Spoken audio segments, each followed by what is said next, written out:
Oh, you know what I love? Sports. Love sports. Sports. When It comes to Texas A&M. Where are you getting this information? Let me tell you. Welcome to TexAgs. I need to talk a little sports with you, Ags. David Nuño here with TexAgs Radio. Billy Lucci here on TexAgs Radio. Olin Buchanan. We will develop men, we will graduate players, and we will win championships on the field. The best way for us to win is to do it together. Do you realize everybody knows who you are right now? I think we're coming into this year with a new confidence. Schools are like, we're freaking Texas A&M, man. Like, that's about as pretty a throw-catch combo as there is. I saw the safety roll, the slot fade. I knew where I needed to put the ball. You had no other option but one hand at that point. Yeah, man, 50-50 ball, I got to come down with it. You know, if I'm betting on anybody, it's the Aggies.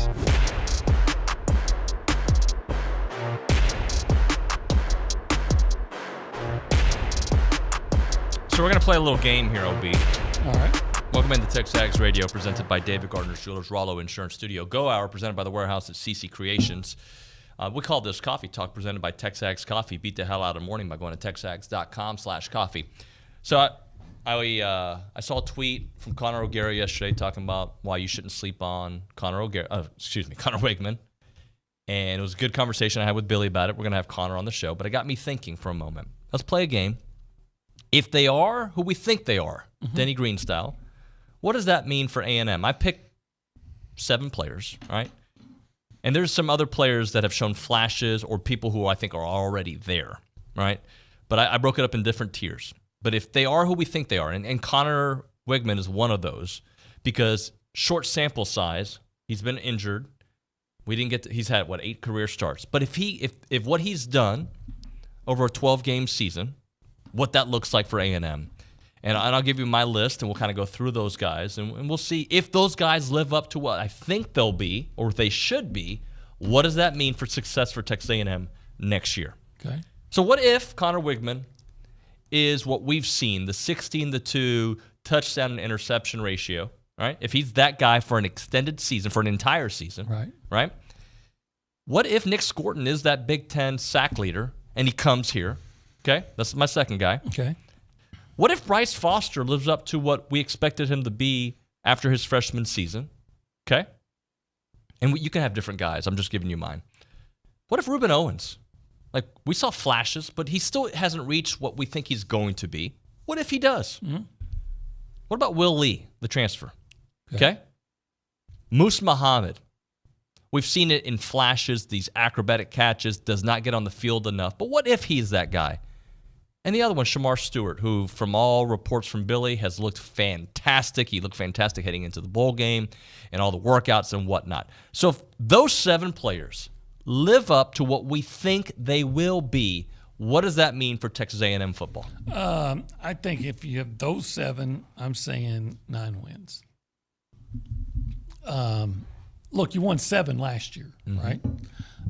And that's with, again, getting down to your 3rd and even 4th string quarterback. So, that's a big part of it. I think Nick Scorton, you lose him, but you gain him, but you lose some guys. I think you had a good defensive line last year. Right. And I'm at a point with a lot of guys, well, all guys, especially Shamar Stewart, is I'm tired of hearing how good guys are in practice. It's time to arrive. Hey, they're coming. Well, no longer. So I'm not going to.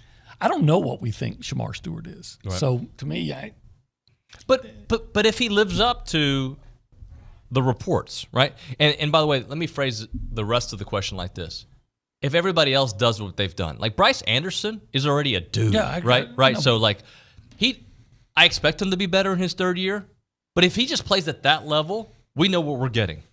Shamar Turner, I think he's going to go up more too. But if he just plays at that level, that's pretty darn good. Torian York, as a freshman, played phenomenally. Well, I was thinking, I think with Connor Wigman, good chance maybe you beat Alabama and maybe you beat Tennessee. Probably do. Give me Will Lee and some of those other DBs, and you probably beat Ole Miss. Because why did they win? Well, they took advantage of a really young secondary. Yep. And you could really say the same thing about Alabama did it too. About LSU and Alabama. But, Miami. So if those guys are, and if I think Ruben Owens has star potential,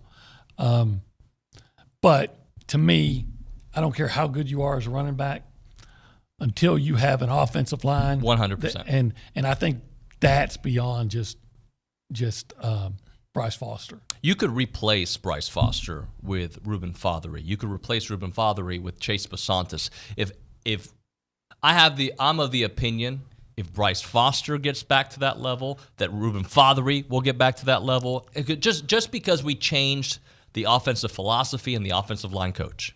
Yeah, I think A&M could be a 10-win team, really. If I had 7 guys to come up with that have to play at the level, the expectation. I'm going to even say, because I don't know what everybody's expectation can change, can play at a B-plus level, then give me 5 guys in the offensive line and 2 guys at cornerback. The Connor Wigman that played up into the Auburn game, and he only played a half of that game, could have had a bounce-back second half, but he had struggled a couple times against Auburn in his career.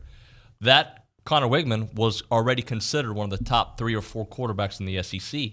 Yeah, I'm already sold on Connor Wigman. And those that are going to look at that first half against Auburn and say, "Oh, see, there were problems." He was making plays.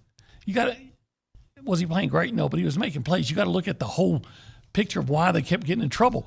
Can you get an offensive line, and I think you will with a new offensive line coach and a new head coach that can freaking just wait until the snap not to move. You know, how many times when they're moving the ball did your own stupid penalties derail your drive? 100.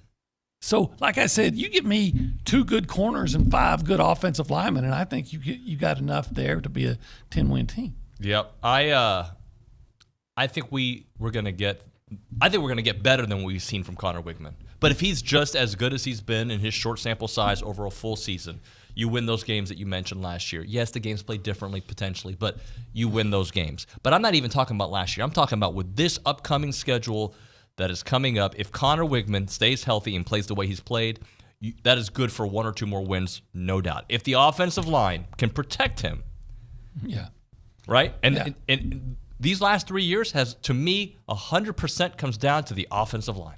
It does. I don't know how many times we say it, right? We've said this over and over. We've discussed it and everything. When A&M is good, they have really good offensive lines.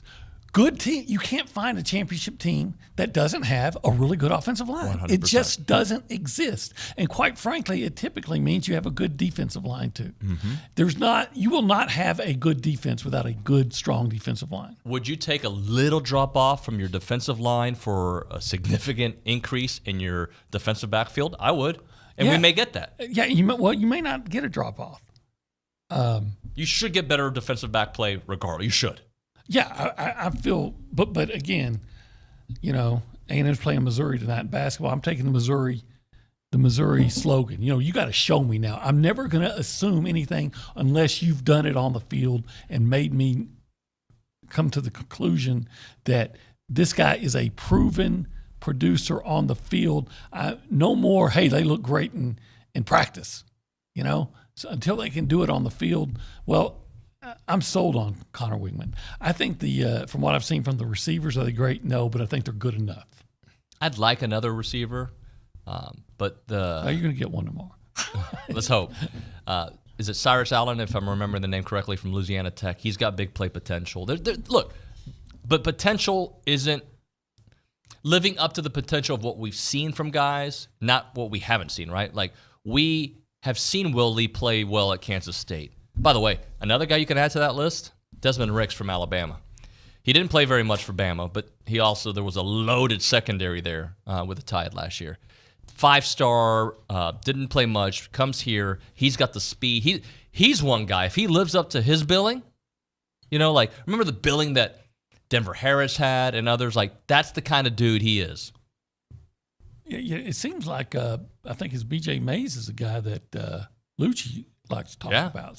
So Yeah, plus those guys who were freshmen that got hung out to dry last year, they're going to get better. They're going to get better. I think that you can expect a much better secondary. You can expect it, but I'm not going to just a difference between expecting and accepting. I'm not just going to accept that they're going to be really good in the defensive backfield until I actually see it anymore. But do you believe with a different coaching philosophy, Moose Muhammad might get loose?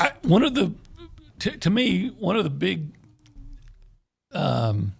mysteries, for lack of a better word, I don't think that's the word I'm looking for, but that's what I'll come up with is, what was it about Moose that Jimbo had an issue with, or Damian Craig? Because whenever he played, the guy makes circus catches and things like that, and he produces. I get it. If you wanted to play him behind a nice, you're not going to take a nice off the field often for him, but you still thought this guy would be out there more. And I like Walker. Walker just has to get to a point where he doesn't drop as many passes as he does. Yeah. He's more. He has big play ability. He can make a tough catch. He's a tough guy, but you got to concentrate more. And I'm sure that's something they're going to work on over the offseason. I think the receivers are okay. I think you have potential at running back. I'm sold at quarterback. I'm sold at tight end with Donovan Green coming back. To me, the offensive line's a big worry. I'm sold at one spot in the linebacker position. Toria. I'm sold there. We'll see about Scooby and some of the other guys. Yep. I'm sold on the defensive line. I'm sold at safety and nickel. Yep. I'm sold there. Cornerback. It's TBD. So that's why I say you give me a good offensive line and good cornerbacks, and I think you're going to have a really good team. But I'm allowed to be excited for myself. It's not that you allow it, because just by changing the culture and the coaching, I have different expectations. Had it been the same, I don't think we'd have as good of a transfer window that we've had. I don't think, I just wouldn't believe that, because I've just seen the same story, offensive line. I've seen the secondary, And when we've heard some of the stories about some of the dysfunction within the coaching staff and with that people will talk about when changes are made, and then you have to, okay, how true are these and how reliable is this guy? But if any of the things we've heard are true, and I kind of think they probably are, A&M will be better just because their coaching staff is going to be better. They had to make a change. Without a doubt. And people who love to talk about the buyout, look, at least my school can. They can. Yeah, and by the way, I wanted it to work. It should have worked. For 3 years, it worked. Look, and by the way, I did defend Jimbo at times. I did too. Because there was a reason to believe. But he did lose us. When did you lose it? When did you first start? I will tell you, the App State game, I didn't lose it completely, but I thought that was a fireable game. Okay. All right? But then I kept on thinking, but he's got this guy. I think because he was such a good recruiter that I was like, it's okay though. We'll figure it out. And injuries. Yeah, but you can't keep having the same injuries every year and not make a major change. When they brought back Audazio last year, I understood the why. When I say that, I can understand your reasoning behind it, but it was the wrong reason. It was wrong. It didn't work. Didn't. And to me, it is a results business. And if you don't get it done, and I bring it up because you love international soccer so much, the real good pro teams out there, like Barcelona, they're going to fire Xavi this year, right? They fire their coaches when you don't finish in the top four. That's what they do. And A&M should be a top 4 team in the SEC every year. That's my expectation for them. That's what it should be, because darn it, that's what I want. I think that there's every reason to have that expectation. We've said it before. There is nothing that a coach needs to put in to build an elite program that Texas A&M does not provide. 100%. Also, I want to throw this in out there. Going back to Ruben Owens, not that he had the freshman year that Devon Achane had, but Devon Achane's flash at the end of his freshman year. He didn't have the offensive line that freshman Devon Achane had either. Right. But his jump from year 1 to year 2, if we get a fraction of that jump from Ruben Owens that we saw from Devon from year 1 to year 2, because running back is a position it takes time to kind of understand, and you can say that about all positions in college football. But if we get half of that jump that we saw, now we're talking. Again, based on what happens with the offensive line. Yeah. I thought Devon Achane would have been, so much more productive if they had had a better offensive line and a better scheme. And I'll throw in one more and use them more. There were times. I don't know. It seems like, especially in 2022, it seems like that's all they had. Sure, but in 21, there were times. Oh, 21. Where Spiller, who was great early, wasn't as good towards the end, or he was tired, or Achane had just surpassed him towards the end of the season. Was it the LSU game that he just was? They just didn't give him the ball enough. Well, that and Ole Miss. Ole Miss. Thank you. It's Ole Miss. Both those games at the end of the year, and both of them you lost, and both of them, I can remember.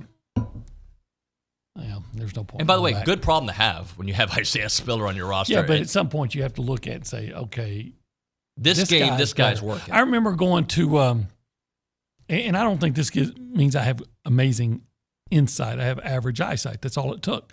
I remember with Gabe Bach and I were driving to the stadium for the Orange Bowl. Yep.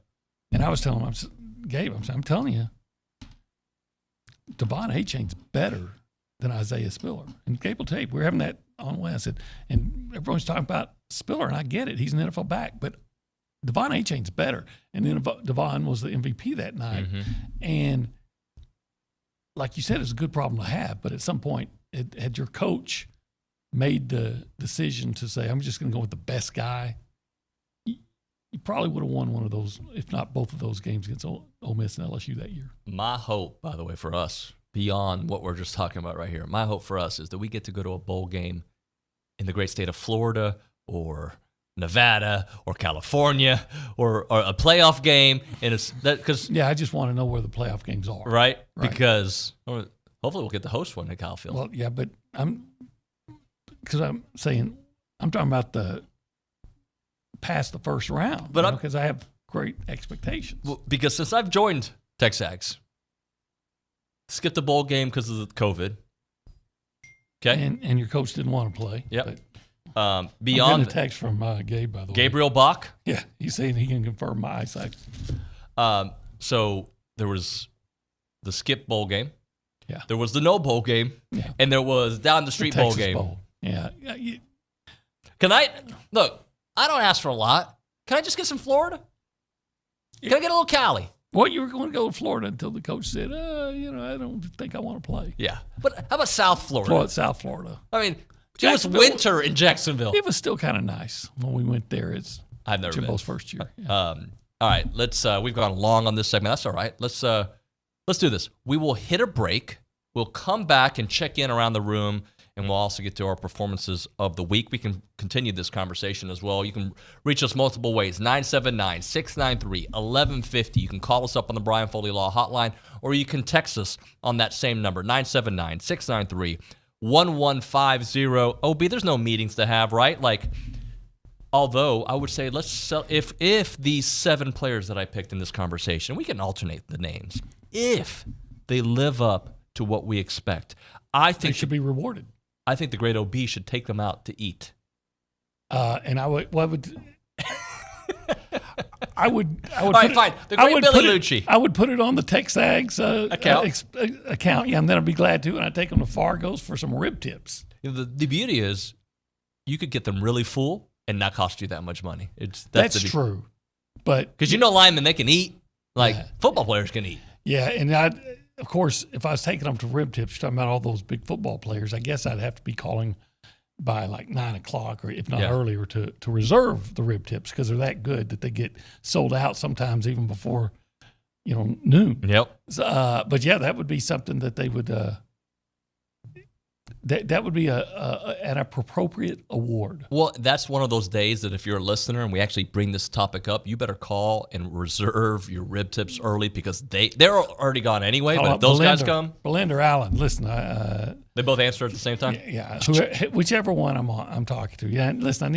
I need to reserve a pint or two or a gallon of rib tips. Can you hook me up? They said, well, let me see. Yeah, we can. We got you. We got you. Then We got a bunch of players in here, then though. somebody like me is going to show up at noon and say, I want some rib tips. They say, man, they're already sold out because they're that good. And this is a Tuesday, so this is your opportunity. 1701 South Texas Avenue in Bryan. Without a doubt, the what? The best barbecue in Texas, i.e. the world. Question. Did you know that's their trademark? Answer. Yes, I did, because it's true. It's Fargo's.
Obie, I think you should have been a Cowboy. Yeah, Toby Keith passed away, and that's sad, very sad. I'm a fan, and he's such a, not just a excellent country music artist, but such a patriotic guy, and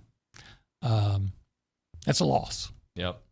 Hey, but I want to say this right quick. I do not know this man's name, but my brother's boss, I have an older brother who lives in the Dallas area. Yeah. And his boss, and I don't know his name, but I do know from talking to my brother, his boss is a TexAgger. A what? Yeah, a TexAgger that listens to our show.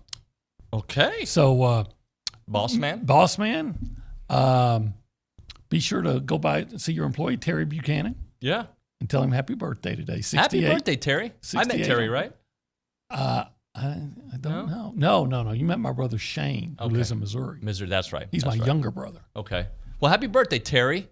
And if your boss is interested in sponsoring TexAgs, holler at a brother.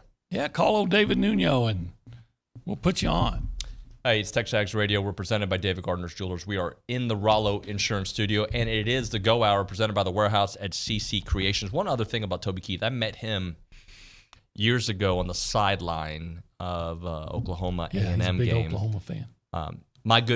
One of my old coworkers, Sean Pendergast, is dear friends with Jim Ross. And Jim Ross, the WWE announcer, I don't know if you know who that is, but he's a huge Oklahoma guy, and they all had dinner together all the time. Very, very nice guy. So I believe Toby Keith played football in the USFL. Is that right? Showboats. Huh. I think that's true. I think I heard that. Okay.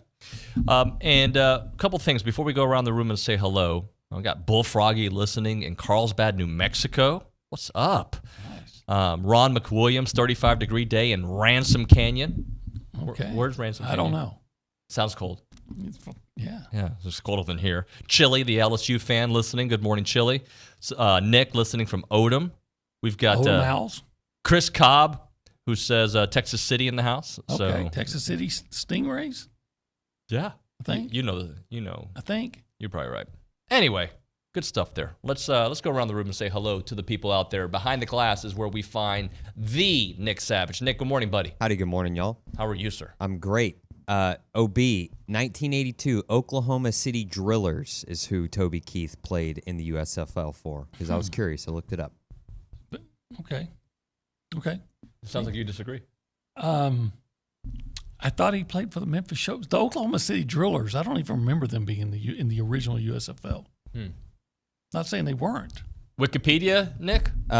Toby Keith Facebook, like his official count. So, Well, if he calls it, then it is what it is. Okay. All right. So anyway, he was a small college football player that got a taste of professional football. Yeah. What else, Nick? Nothing much. Just getting excited for tomorrow. Our signing day show's coming up. Got some guys to keep an eye on. Terry Bussey, of course. Everyone's going to be watching him. Bronny's floated some intel that there might be a surprise or two out there. So, again, I'm just excited to see what transpires. Early signing days are always fun to keep up with. So, looking forward to it. Be here tomorrow, 8 a.m., and we'll have all kinds of fun stuff for y'all. Yeah, it'll be a good one, no doubt about that. Let's go to the Angry Elephant News and Social Center. Aggies gather at the Angry Elephant, and we've got an appearance coming up at the Magnolia one coming up, and I believe one in Frisco a few weeks after that, or not Frisco, but in the North Dallas area. Let's check in with Luke Evangelist. Luke, hello, sir. Hey, David, I want you to let me know if you've heard this before. Jace Lavalette and Braden Montgomery were both named preseason All-Americans by Baseball America on Monday.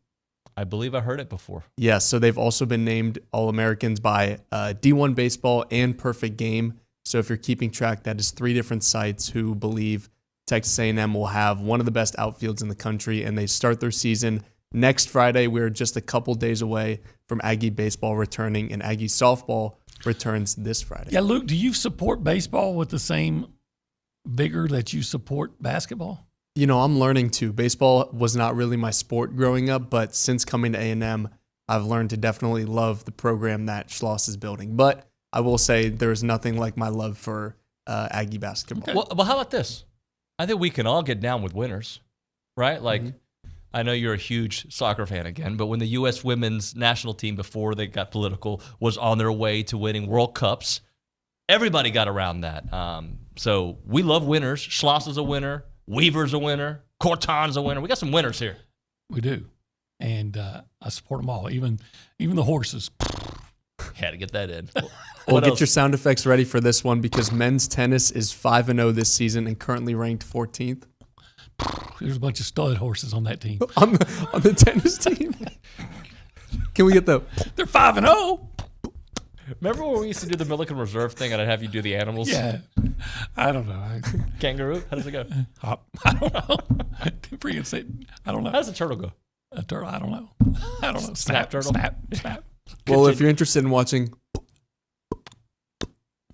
they're hosting ACU today at the Mitchell Tennis Center at 3:30. They're coming off a 7-0 sweep of SMU, and if they were to win their match today, it would be the best start in men's tennis program's history since the 2021-2022 season. If they had bets, I'd put my money on the Aggies over ACU. Yeah, I would too. And if you want another hopefully surefire bet, men's basketball will play at Missouri tomorrow night at 8 p.m. Missouri is 0-9 in SEC play, so let's keep it that way. And A&M beat them by 6 just a couple weeks ago. Just 6. You know, they only lost to, I think, South Carolina by 2. Yeah. Yeah, so they're kind of snake bitten, but they're not. They're dangerous. Missouri, especially at home. Anything else, Luke, you want to get into? Yeah, Obi, more sound effects on the way, please. The number 8 ranked men's swimming and diving team is off to a historic 9-0 start. That was a legitimate laughter. That was really good. Their 9-0 start marks the program's first undefeated dual meet season since 1956, which was when you were born, right? No. It was 1962? I think it was when my brother was born, actually. Oh, wow. You 62? I was born in 61. 61. All right. And the women's swimming and diving team is ranked 11th. They also defeated SMU for their senior day for their 10th dual meet win of the season. So combined, the men and women are 19-1 on the season. And I went and did a deeper dive into the rankings of all the men's and women's sports that are playing right now. Between tennis, track, and swimming and diving, every single A&M men's and women's team is ranked inside the top 15 in their sport. Excellent, my friend. Women's golf, by the way, we'll give an update here in the next segment, but they're having a good day. Auburn is just killing it there at the Puerto Rico Classic. We'll talk about that when we come back. We'll do our performance of the week. We'll get into a lot of good stuff. But right now, we're talking Heritage Films, Chance McClain's company. Check out the website, yourheritagefilm.com. They make documentary films about families, about people important in your life, about your own family story, right? You can do it about your grandfather, your father, your uncle, your mother, your aunt, whoever's important to your life. You can honor them by doing a documentary film, and not just your normal documentary films. Well, it is normal because it's like Hollywood-esque if you're into that. If you like 2-hour documentaries about the family with pictures and videos to match and the great interviews and the great sequencing and all the good stuff that Chance does, you could do that with Heritage Films. He can also do your family business. He can do your family ranch. How about buddies that get together and do, I don't know, golf on the weekends, hunt on the weekends, just any cool event. You do your fantasy draft every year. Boom, he can come video that and be a part of it, and then you can keep that story alive for generation after generation. You can also do the year flicks, which are more of these 20-minute videos that do more Q&A style, and they reserve them really for the youngers, right? 6th grader going into 7th grade, into 8th grade, potentially your freshman, sophomore, junior, senior year of college or high school. Tell those stories, make it a 4-part series, and get to know your kid from a different perspective. The website is yourheritagefilm.com, yourheritagefilm.com. 713-893-8341, 713-893-8341.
We are TexAgs Radio. We are presented by David Gardner's Jewelers, 911 University Drive East in College Station, proud corporate sponsor of Aggie Athletics and of this show since day one. You got a Rolex or you want a Rolex? That's where you go.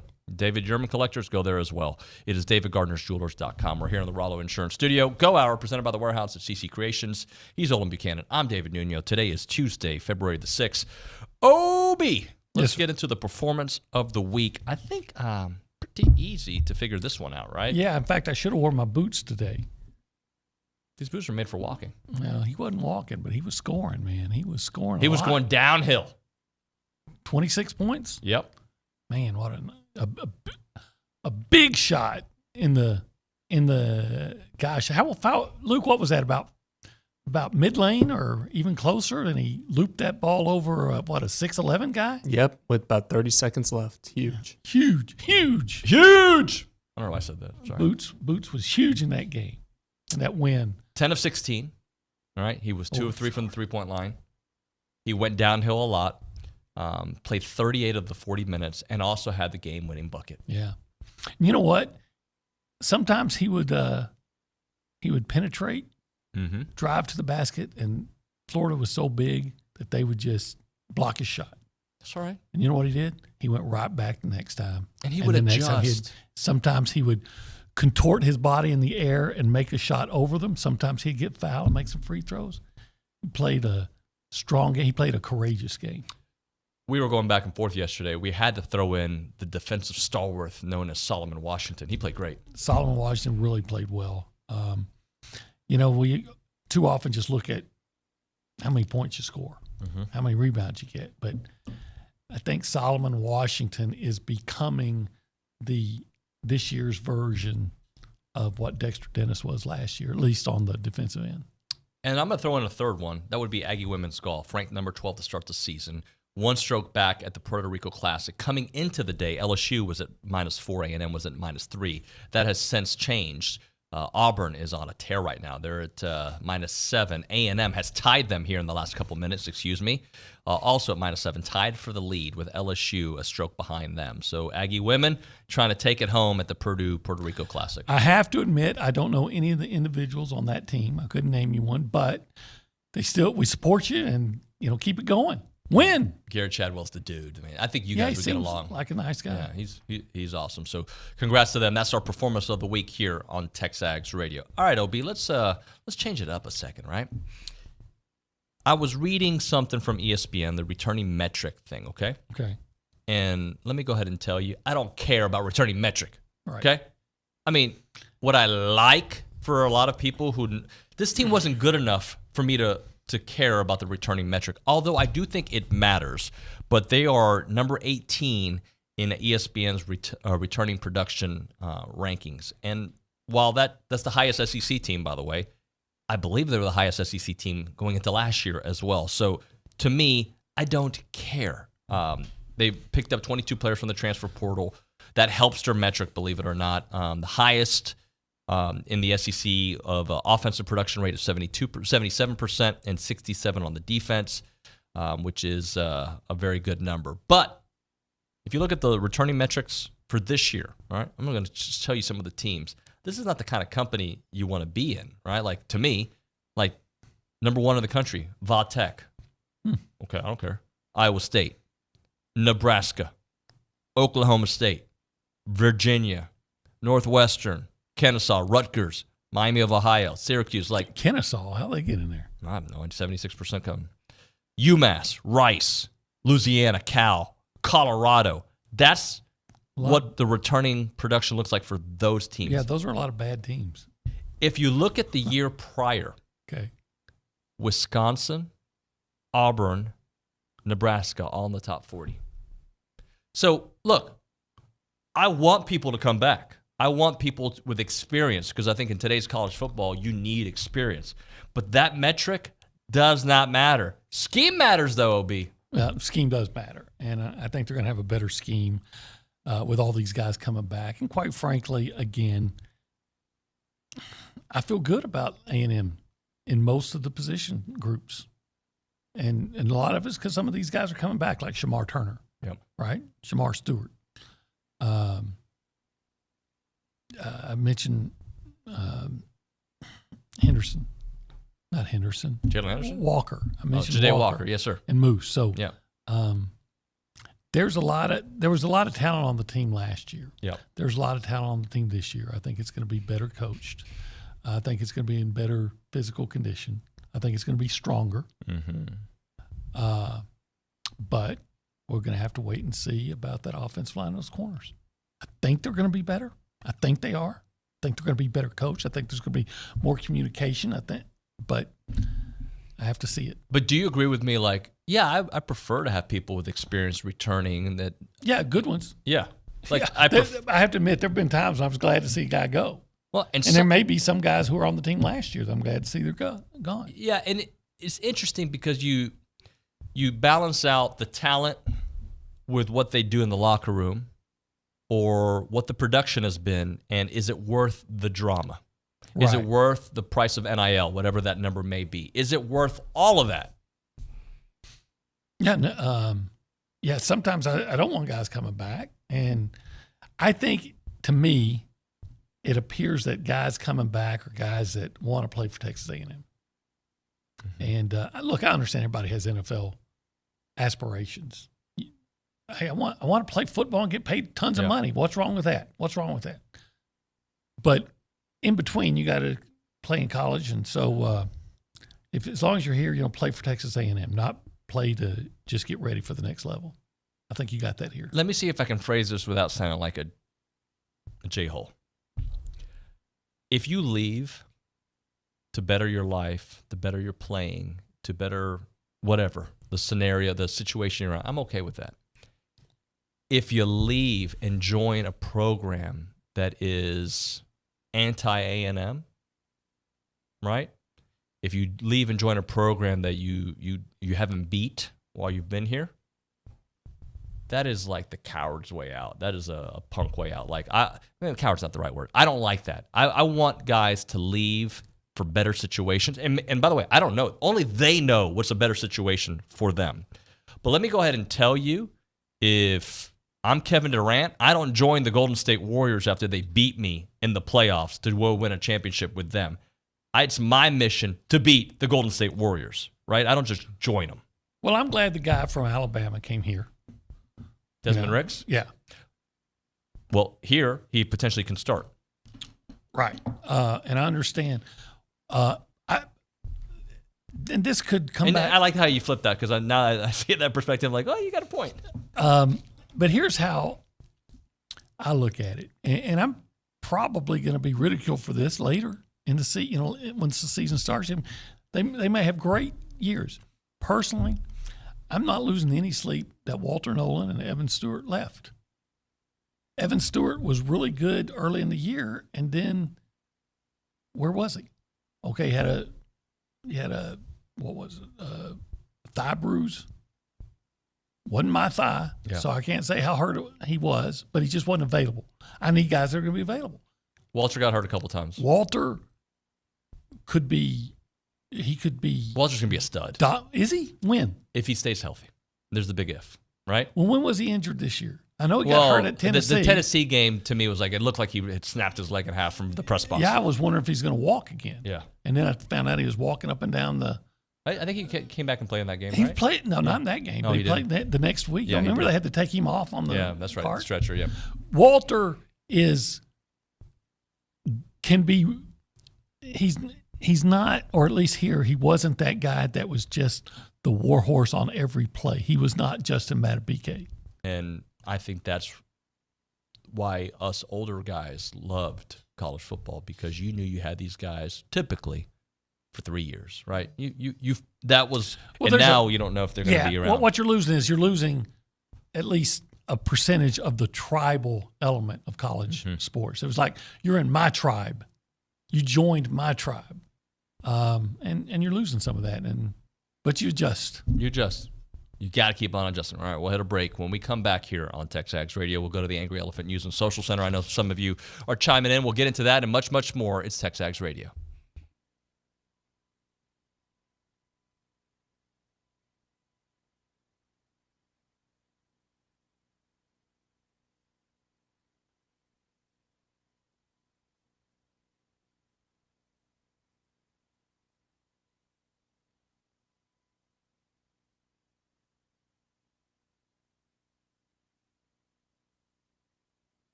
TexAgs Radio presented by David Gardner's Jewelers Rollo Insurance Studio. Go Hour presented by The Warehouse at CC Creations. Maroon never looks so good with Maroon U. We go back to the Angry Elephant News and Social Center.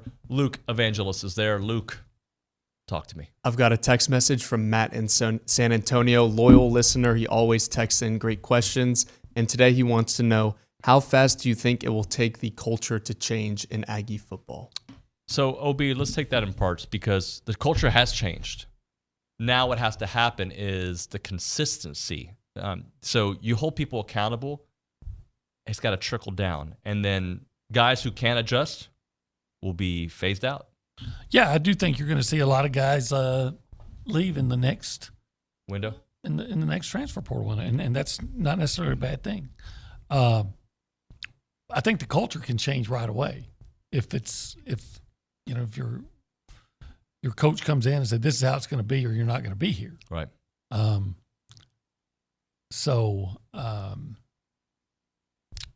think you'll see the difference in the first football game. I think I've already felt the difference. Some of the reports back we've heard is like, it's going to be adjustment for some players. When you go from, I don't know if it was a country club, because I know Jimbo was a disciplinarian, at least he yelled at people. But there's already a difference, and if you're not adjusting, it ain't the right place for you. And if you start going to social media, like, again, that's to me, it's just a sign of drama. Stop. Let's go. Let's figure it out. And we live in a different world, right? So 18 to 22-year-olds handle things differently than we do, especially in today's world. So I'm not judging them for that. I'm just saying there's got to be an accountability on that team. And if you're not in, you're not in. Yeah, and I think you're fine. Mike Elko's coming in, and I think he started changing the culture on the first day with some of the firings he made. Mm-hmm. And then he changed it with the hirings, and then you bring in a Tommy Moffitt that's going to change. We've already heard guys saying, man, we're already doing so much more than we had to do before. And Moffitt said, we're not even, 50% on what I want to do yet. So it's in the process of getting to where you want it, but I think it's already changed. Yep. Luke, what else? Got a great text message from Katie saying, I know I get excited every year for football, but this year it feels different because we have a head coach who is about the business and no BS and wants to put in the work, and adds that they might have to come for the spring game. By the way, it's not Katie. It's Bosis from Katie. Yeah, I was saying like from Katy, Texas. Oh, I see what you're saying. Gotcha. Because we're shouting out the different locations. See? You're one step ahead of me, buddy. I might come with my family for the spring game. Yeah, it's interesting. The spring game I always get excited about, but I'm always, But the first one, I think. The first one is typically gives you a little bit more reason to be there. But again, what I say about the spring games, typically, there's always going to be 2 or 3 players that are going to, 1 or 2 maybe, that are going to play well and will rarely see the field come, football season. Chris in Nashville, your buddy. Yeah, Chris Pagel. Assuming Jimbo's politically savvy with interviews and comments about A&M, could you see him taking on a persona similar to R.C. Slocum in time? No, I can't either. No. R.C. loved A&M and turned down lucrative offers to stay here. I think Jimbo really enjoyed A&M for a while and liked the people, but I just don't think he's a guy that's would stay here no matter what. Agree. Like RC. Agree. All right. That's going to do it for the Go Hour with Olin Buchanan. OB, thank you, sir. You bet. Tomorrow, you're doing the Go Hour with me, right? Probably not. Oh, you're not? Okay. I'm still waiting to see. I may be making a trip out to Timpson, Texas tomorrow on signing day. Okay. So I'm still trying to find out what time Mr. Bussey might be having a ceremony. All right. Let me know. We'll figure something out. 3.5 hour drive over there. Yep. All right. Thank you all. Appreciate you. When we come back here on TexAgs Radio, Justin Lanham talking some Aggie basketball. They play tomorrow. We'll be looking forward to that game against Missouri's TexAgs Radio.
All right, we're back here on TexAgs Radio, presented by David Gardner Jewelers, Rollo Insurance Studio. Let's go to the Brian Foley Law Hotline. Justin Lanham joining us to talk a little Aggie basketball. Justin, what's up, buddy?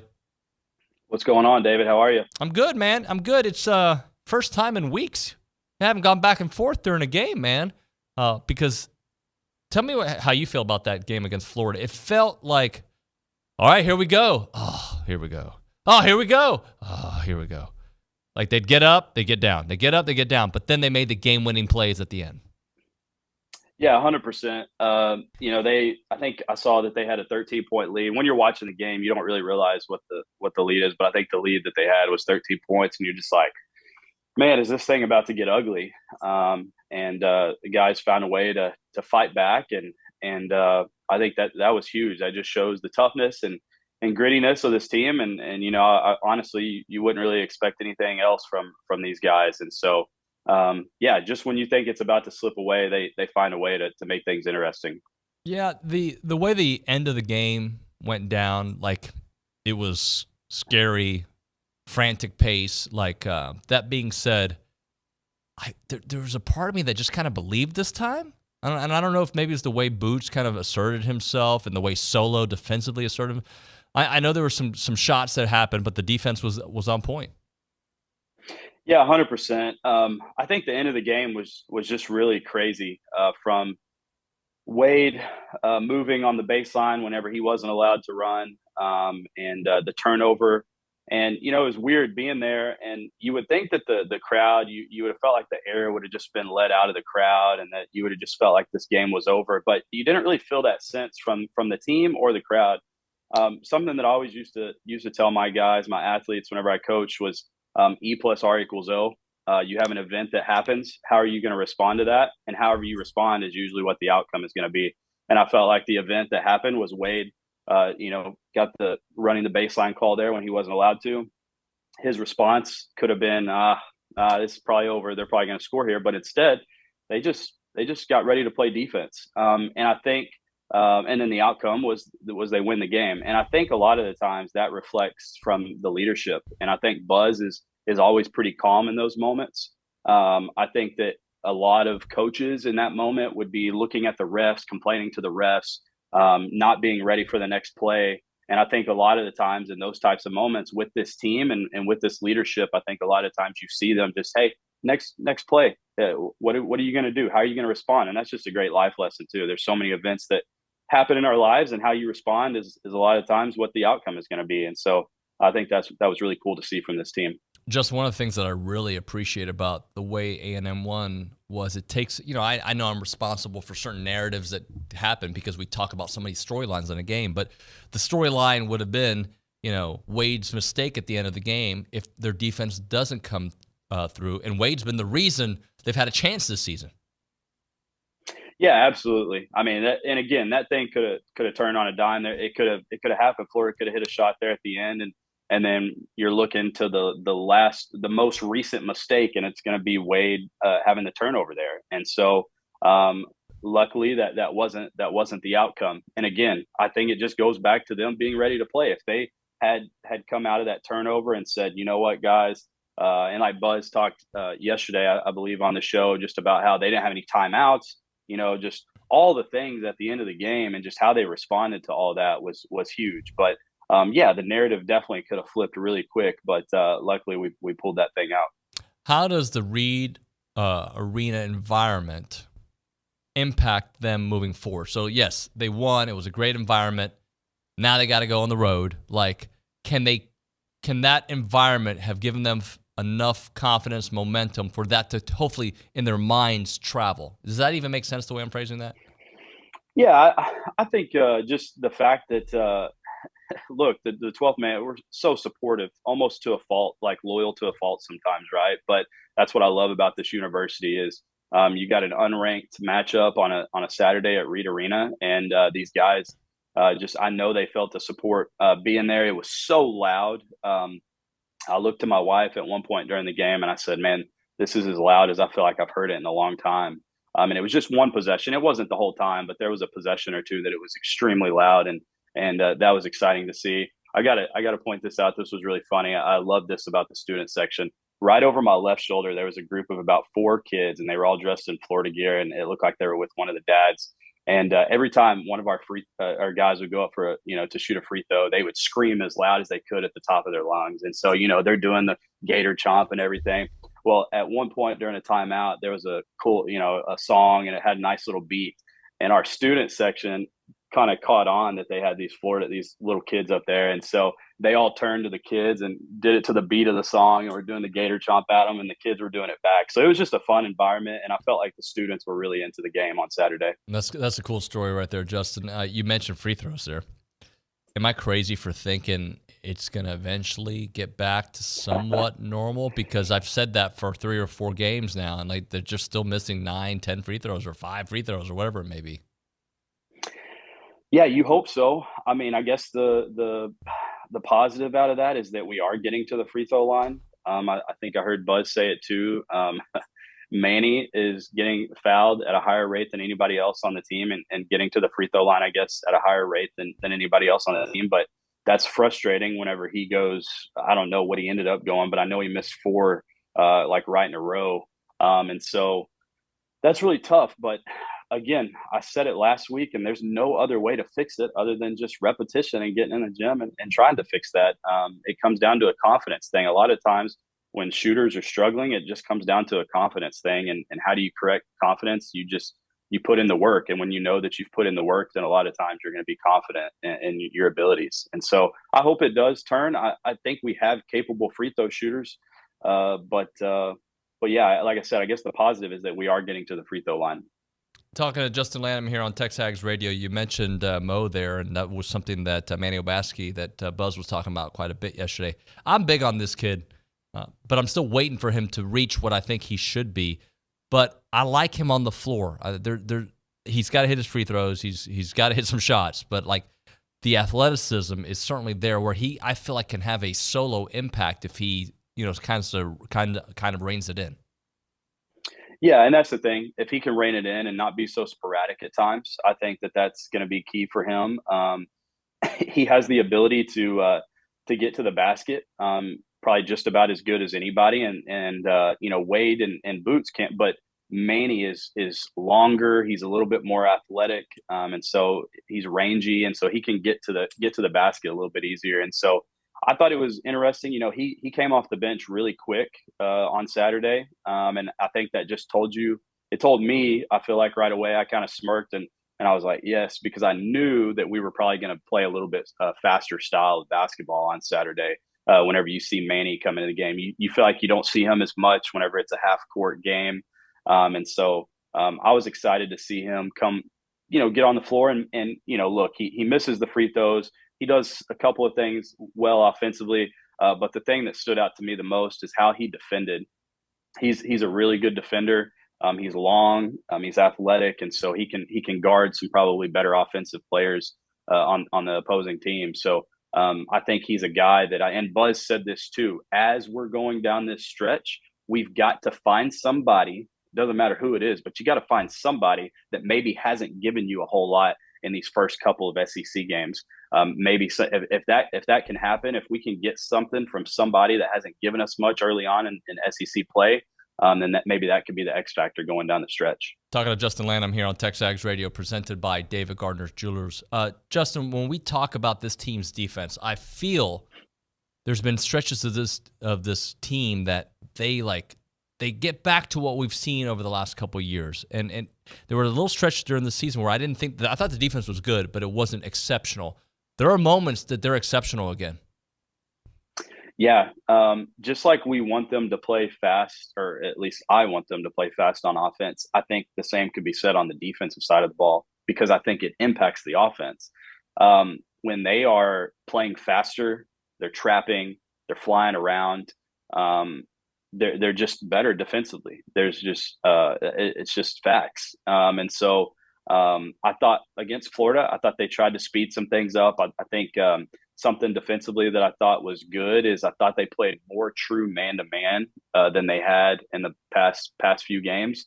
They go to that matchup sometimes, and I think I've said it on here before. I think when they go to that matchup, sometimes it just slows them down because they're having to think more. You just are in a matchup. You're having to think more. Man-to-man, it's a little bit more free flowing. You kind of know who you have, if you're switching, your principles. When you get into matchups that they run sometimes, again, you're just having to think a little bit too much, and instead of being proactive, you're reacting to everything. I think just that was a key this past Saturday is just playing true man to man most possessions. Yeah, and when they play that man, but also when they play the lanes, it leads to a lot of offensive opportunities, which in turn leads to more fouls on the other side.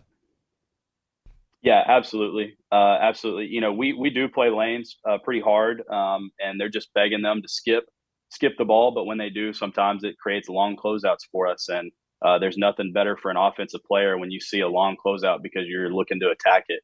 If you've got a great coach, that coach is teaching you to attack long closeouts because it's hard. You're running at a guy and then having to slide horizontally to that offensive player. And so sometimes we do, I feel like, get in the lanes a little bit, which can help us because we're getting deflections. We're being active with our hands.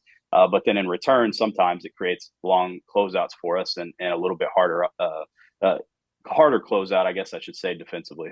Talking to Justin Lanham here on TexAgs Radio. Let's talk about 5 guys on the court at the same time that you really like together. Yeah, that's look, I don't know what is going on with Henry right now. I feel like you can tell like he's just not 100%. And I don't want to speculate too much on that, but it seems just watching him, obviously he's not starting. We start Levesque and then Levesque comes off. And I think part of that is because you play so hard in the first 4 minutes of the game. Maybe allow Henry to wait until some of those guys get a little bit tired and then you interject them into the lineup. And so, but with that being said, I think the 5 that excite me the most are obviously you got to have Boots on the floor. You got to have Wade on the floor. Absolutely.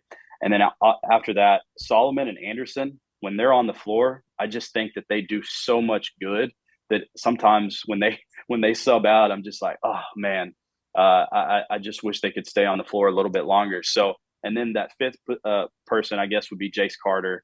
He does just so many good things. I know he's not shooting the ball well, and I know he's probably disappointed in that. But he does so many other good things for us that I think he's just a guy that you just got to have on the floor. And so those are the 5. And I know Buzz probably has a plus minus chart of who, at times who the best 5 are and, who has the highest plus minus as a group of 5. And so I'm just solely going off of what I feel. I know he's probably going to look at it more statistically speaking, but those are the 5 that I just have a feel for. I feel like whenever I see them on the floor, I feel like good things are going to happen. Follow me here. Wade's the best player on the team, right? Best offensive player. But is this team better when Boots is the best offensive player? Just at least talk about it out loud. Let's see if we can come up to kind of some thoughts here. Yeah, absolutely. And I'm probably going to ask you a question real quick. What was the stat that you said yesterday that whenever he scores 20-something plus points, they're 10-1. 10-1. I mean, so right there, maybe that answers that question a little bit.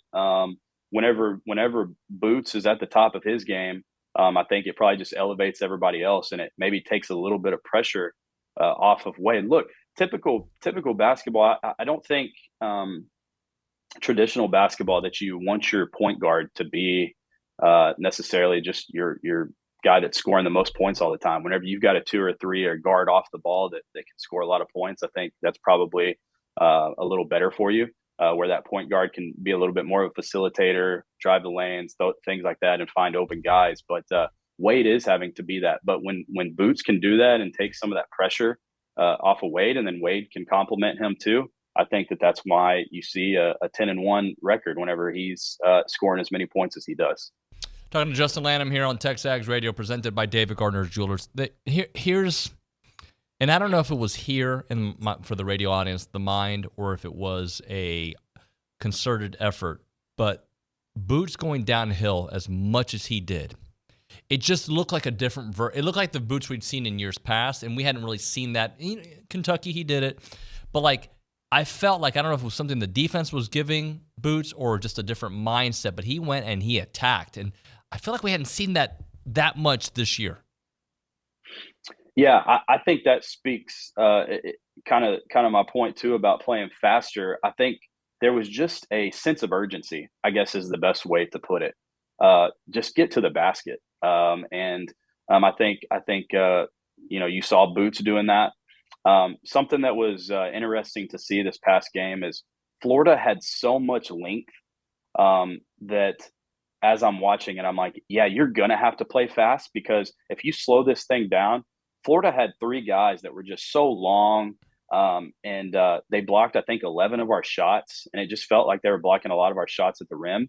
And so you have to play fast because if you slow that thing down and you make it a half-court game, they're going to shrink the court. They're going to make that court feel a lot smaller because they're so long and they're able to guard with their length. And so I think that was probably I'm not in the locker room pregame or listening to Buzz talk about what their emphasis is for the game, but you have to watch that game and you got to think that there was an emphasis to play fast, to get to the basket, get downhill, and put a little pressure on the rim. Justin, let's close out with what's ahead. We know Tennessee a couple times. We know Alabama's ahead. Missouri's the first one they got to take care of. Let's talk about that and what it can mean with some real hiccups potentially down the road. Yeah, you got to take care of them. Mizzou hasn't won a conference game yet, so you can't slip up there. That's a trap game. You can't lose that one. But look, as far as the schedule goes, I think it's fairly favorable. I know you've got Alabama. I know you got Tennessee twice, so probably saying I'm crazy. And then you got South Carolina as well. You're probably saying I'm crazy for saying it's favorable, but you've got 5 of these next 10 games, these conference games. You got 5 teams that are sitting at the bottom of the barrel of the SEC. And so if you can steal a game between Tennessee, that's going to be hard. They're really, really good. Dalton Knecht is, I think, the best player in college basketball right now. I think he's unbelievable. So it's going to be hard to do. But if you could steal a Tennessee and then maybe either get an Alabama or a South Carolina and then take care of the bottom of the barrel, the 5 teams that are at the bottom of the SEC that you still have on your schedule. And then also, too, I think we have to go to Ole Miss and take care of business at Ole Miss. I think that one's personal. I think we let that one slip away. And so I think you got to make that one personal and go get that one in Oxford. Justin, appreciate you, brother. Thanks so much. Absolutely. Thank you. Later, buddy. Justin Lanham there on the Brian Foley Law Hotline. All right. By the way, Brian Foley, good people can have a bad day. Call Brian Foley Law at 936-596-0407, serving Houston, the Woodlands, Conroe, and the Brazos Valley. When we come back here on TexAgs Radio, Pat Henry going to be joining us here. We changed the date. He usually joins us on Wednesday. We get him on a Tuesday this week because of National Signing Day tomorrow. Right now, a moment for Caldwell Country Chevrolet, Highway 21 in Caldwell. Online, CaldwellCountryChevrolet.com is about the deals, is about the experience, is about the good people there at Caldwell Country Chevrolet. If you have purchased a vehicle from Caldwell Country Chevrolet, you know the experience is phenomenal. The pricing is great.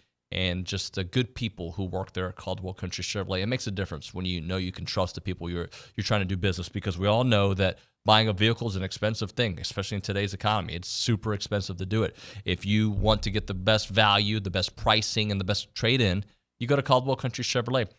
Many of those who work at TexAgs have done it.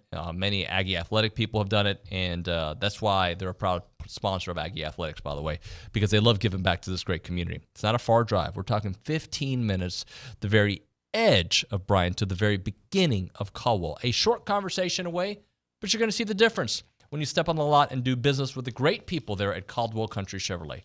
Highway 21 in Caldwell, online, CaldwellCountryChevrolet.com.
All right, we're back here on TexAgs Radio, presented by David Gardner's Jewelers Rollo Insurance Studio. How about track and field?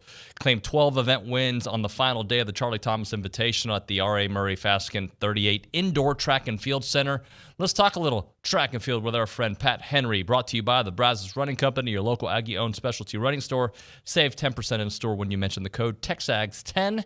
And with that, we go straight to the Brian Foley Law Hotline, where we find Coach Henry. Coach Henry. Good morning, David. Good morning. How are you? Good morning, David. How are you? All right. Good. How are you? Good. Sorry I had to change up the schedule on you. Tomorrow's National Signing Day, so we're kind of flipping things around. It's all right. Works out. No problem at all. How was the weekend?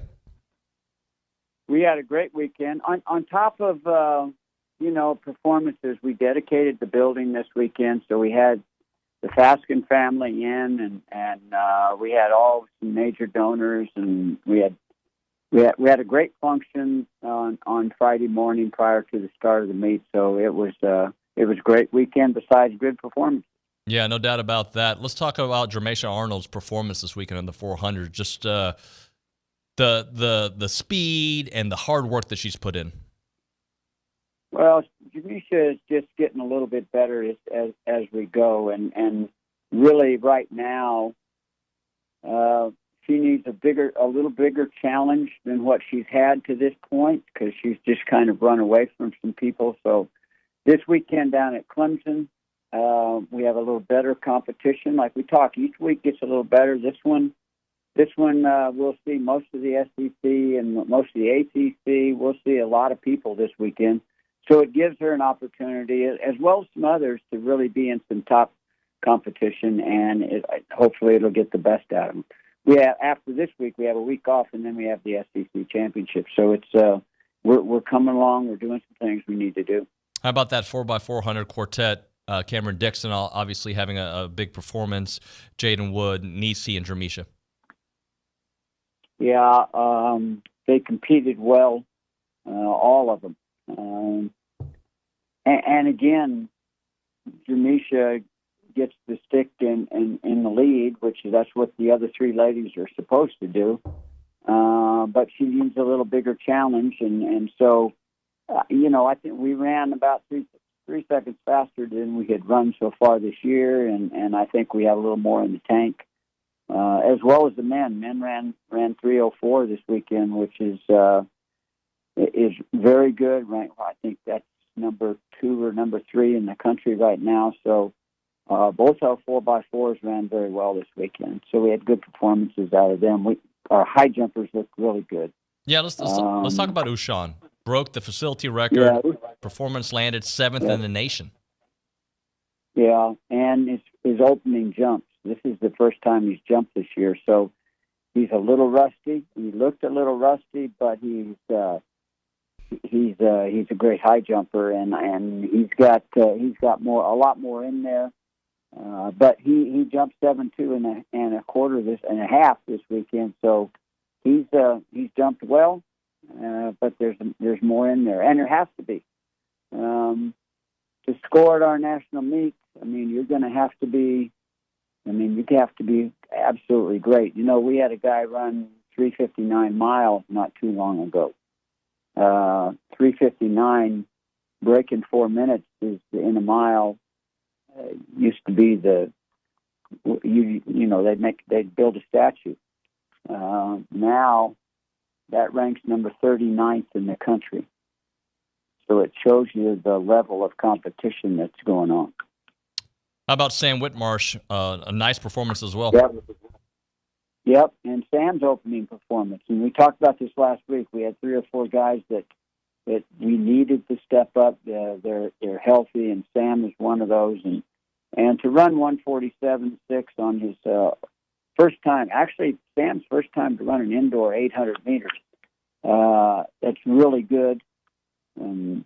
Again, there's another guy that we think is much better than what he showed this first time. But that's an awfully good 800 meters to just step on the track. So we had a number of performances this weekend that we were very pleased with, and our challenge is now coming at us going down to Clemson. Well, let's talk about the Tiger Paw Invitational. A lot of talent's going to be there. It's the next big event for you all. What do you need to see this upcoming weekend? Well, we need to see some consistency of efforts, and we have had that. We've and if anything, we continue to get a little bit better each week, and that's got to be the challenge. Is we have to get better as a team. We've done that each and every week.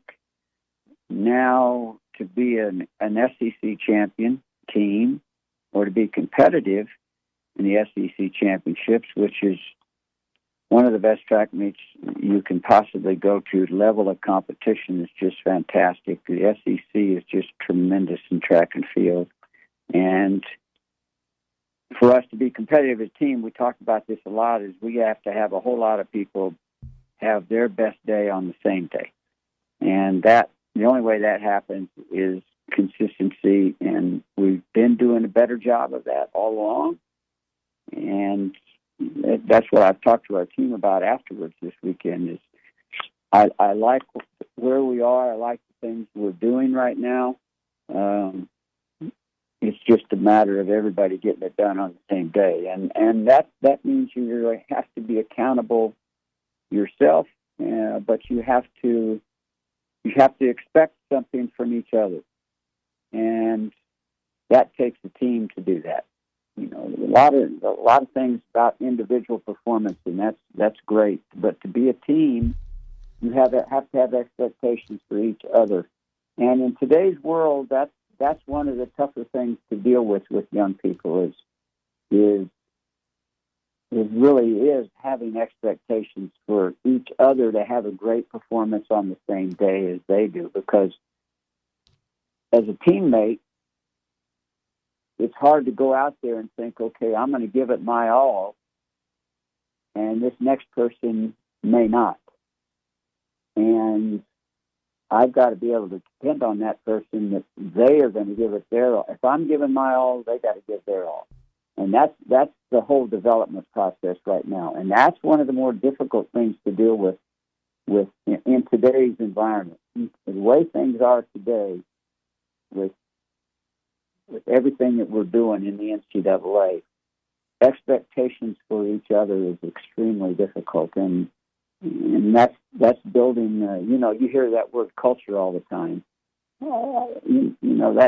That word is so overused. I think it's just you got to be able to look in the next guy's eye and know this person is going to line it up, and if they're going to line it up, I'm going to line it up, and that's our goal.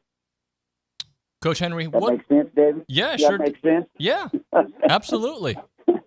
Hey, Coach Henry. I think that has, yeah. No, you can finish. Finish, please. Go ahead. I think that's every coach's challenge today. Every sport's a team sport, but getting each other to feel good about each other before you ever step on the court, or you step on the track, or you ever get on the runway, you ever do anything. I think that's a huge challenge for coaches today, and you have to have a special group that has that feeling for each other, because you can have a bunch of great athletes, that doesn't get it done. It's that team. It's that we talk about all of our lives. It's camaraderie, having some camaraderie with each other, and that's the most difficult thing to develop anymore. That is Pat Henry, brought to you by Brazos Running Company here on TexAgs Radio. Coach Henry, thank you so much. We'll talk to you next week. You bet, David. Thank you. Appreciate it. Thank you, sir. Coach Pat Henry Bye-bye. on the Brian Foley Law Hotline. All right, we'll hit a break. We'll come back with Connor O'Gara, who had that Connor Wigman piece. We'll get into that and much, much more here on TexAgs Radio.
All right, we're back here on TexAgs Radio, presented by David Gardner's Jewelers Rollo Insurance Studios. So yesterday I saw a tweet from Connor O'Gara talking about why people are forgotten. I felt like the Dre song should have come up when it comes to Connor Wigman, but Connor O'Gara wrote about it, and I want to chit-chat with him. I know he had a good discussion with Billy last week, and here he is on the Brian Foley Law Hotline. Connor O'Gara, what's up, man?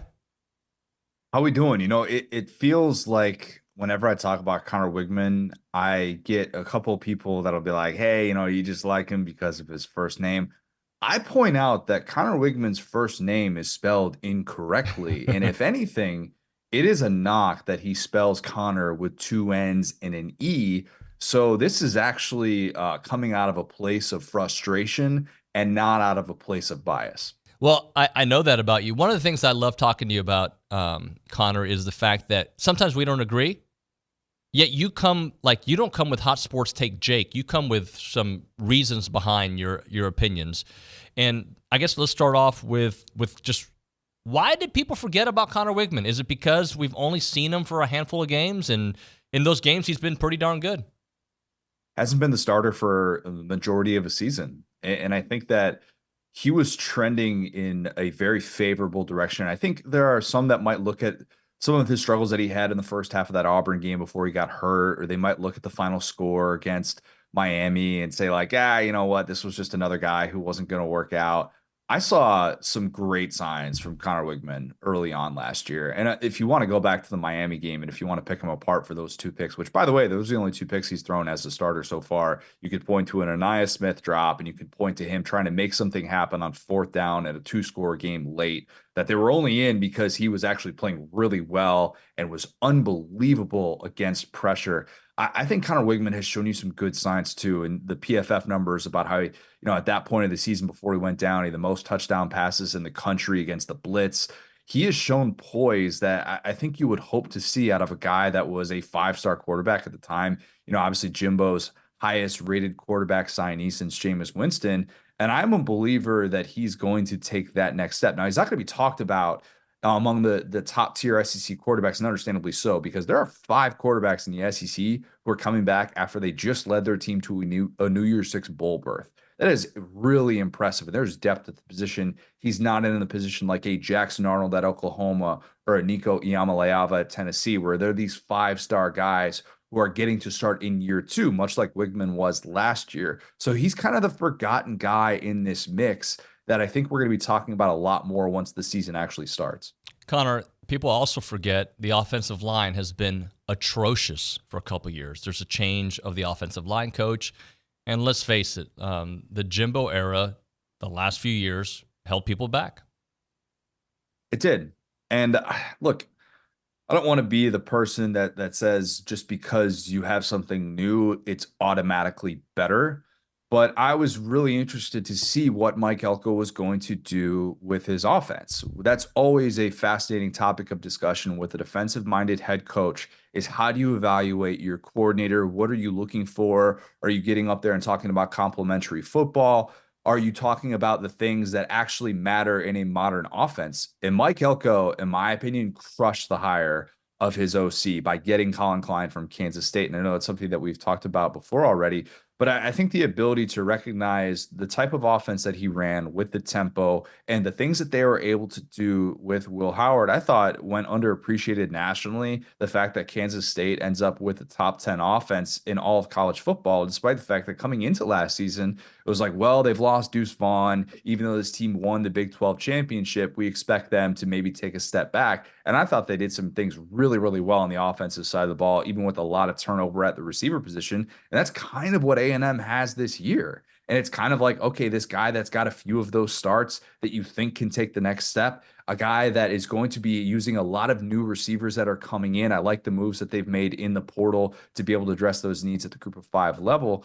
And you feel like, okay, you should have an offense that can do some things in year 1. Obviously, you got to protect him. If you don't protect Connor Wigman, you're just going to be waiting on another injury. I don't care how good his pocket presence is. It would seem like a matter of time, but I do think that they have set themselves up for year 1 success, assuming, of course, they can find ways to just be at least average on the offensive line after they really have not been that post 2020.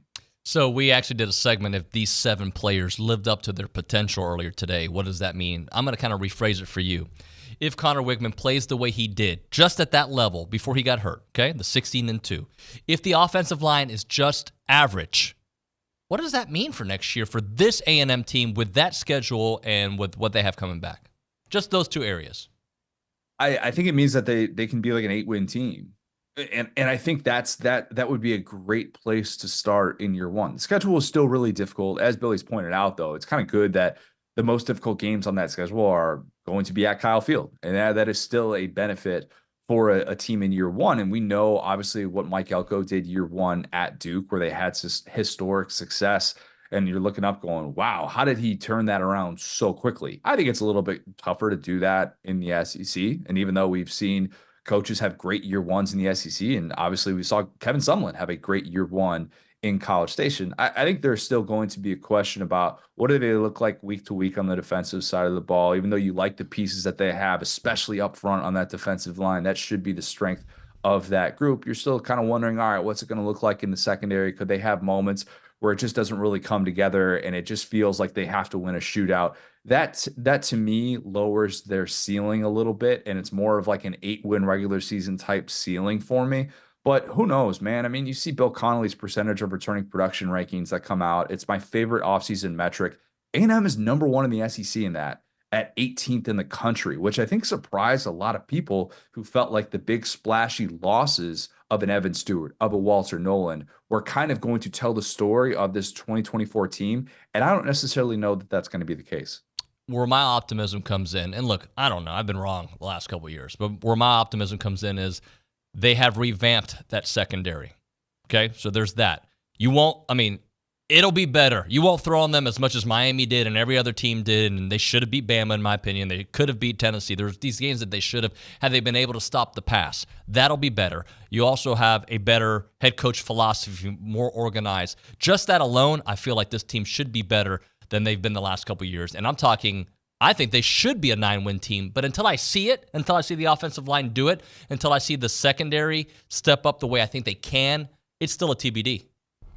And one of the things, too, I think schematically they're going to be in a better place on both sides of the ball. Now, I was a believer in what Bobby Petrino did in his variation of that offense and the fact that they improved by 11 points per game. But I think schematically on both sides of the ball, they should feel like they're starting off in a better place.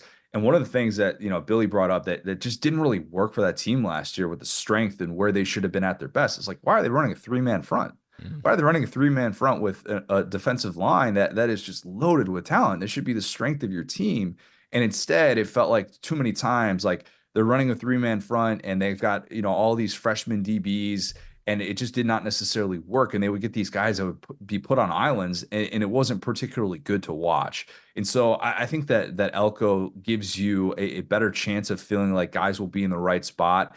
And not like there are these blow-up games like what we saw against Alabama, like what we saw against Miami, and even Ole Miss too, where there are just clear weaknesses that are being exploited left and right. I don't think that quite happens to that extent, and I feel like that makes it a little bit more palatable in year one of the Elko era. Here's another thing, philosophy-wise, that would drive us crazy on this show, and we got to see what Coach Elko wants to do, but because you had so many 5- and 4-star guys, the rotation, like a defensive line group would be out there for one series, and if they were balling, they wouldn't come back typically for the next series. And I understand we're in a different world of college football where you have to but sometimes you got to go with the hot hand. If A-Chain is going, you got to go to A-Chain. You know what I'm saying? And I feel like we didn't see a lot of that.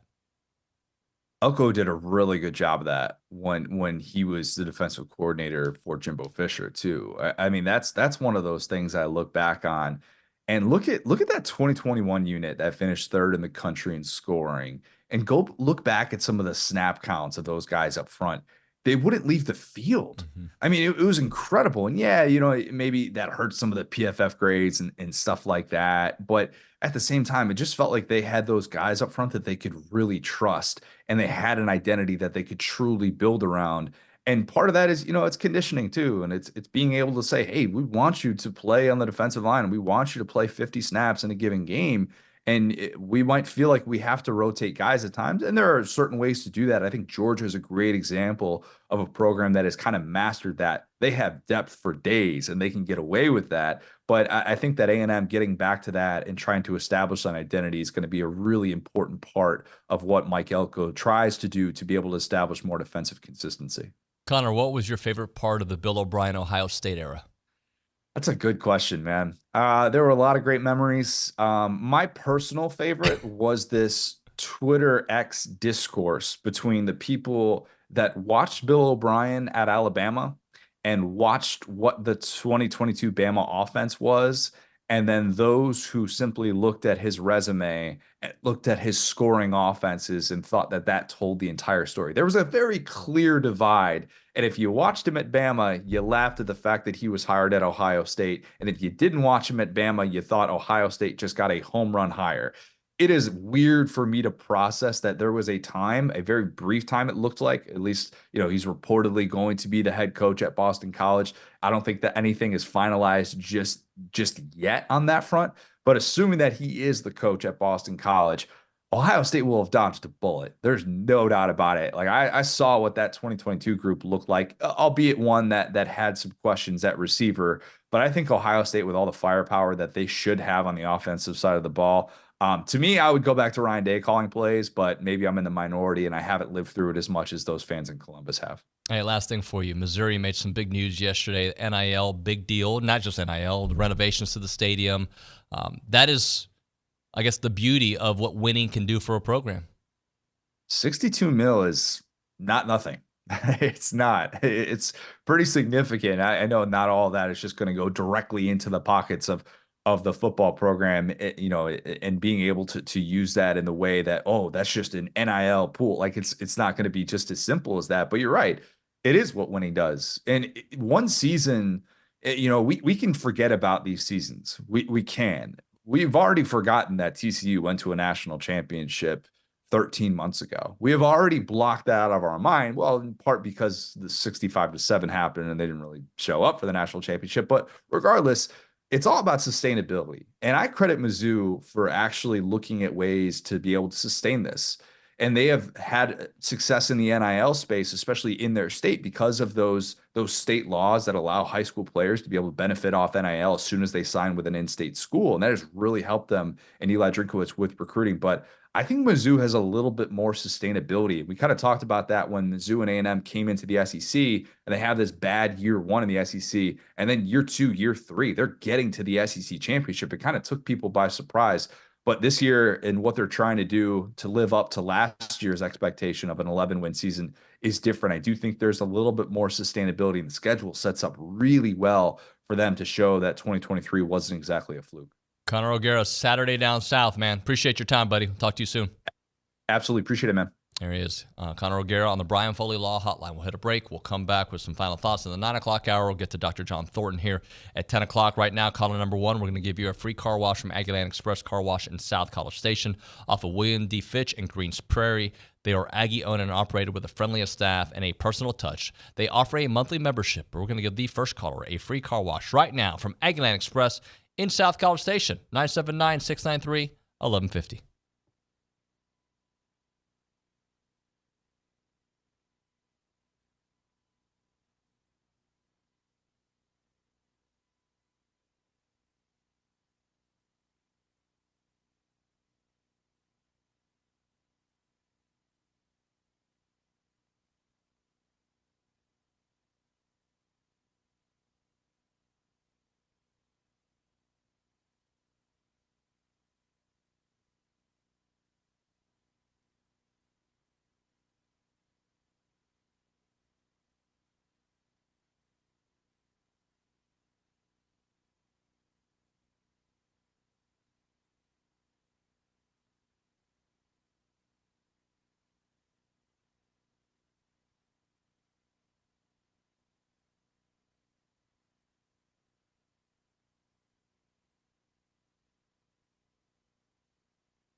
TexAgs Radio here, presented by David Gardner's Jewelers. Let's go to the Angry Elephant News and Social Center. By the way, we're here at the Rollo Insurance Studio. That's where we find Luke Evangelist. Luke, what do you got for us? Yeah, I've got a comment on the YouTube chat from Daniel Stevenson. Says, Connor O'Gara rules. I love when he comes on the show. We need more of him and more people covering the sport like him and Josh Pate. I think Connor does a great job. I do. He's a good dude, too. I know people it's interesting how everybody digests information. Some people think everybody's anti-A&M.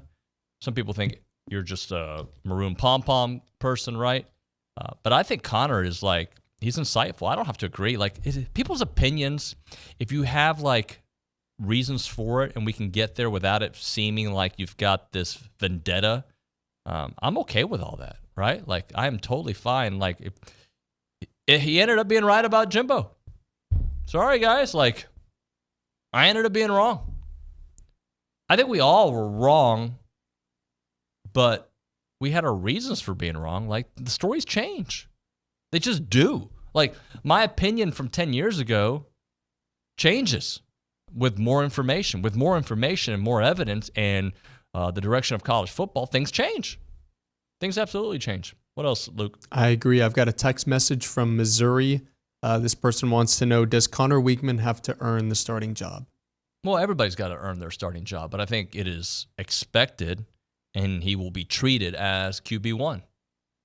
I mean, and I'm not the coach. I'm not Coach Elko, right? So I have expectations that Connor Weigman is your starting quarterback was it August 31st, whenever they play Notre Dame, or August 30th, 29th, whatever day it is.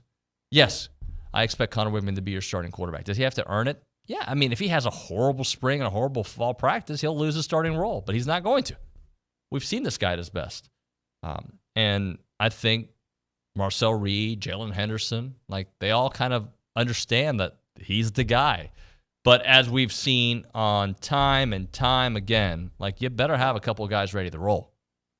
Hopefully that's not the case. It'd be great. Why did I sound like Jim Rome there? You know Jim Rome? Nope. You don't know Jim Rome? Can I get an example of how I would know him? You've never heard the name? No. Never heard the name Jim Rome? No. No? What's he from? Maybe that'll ring a bell. Sports?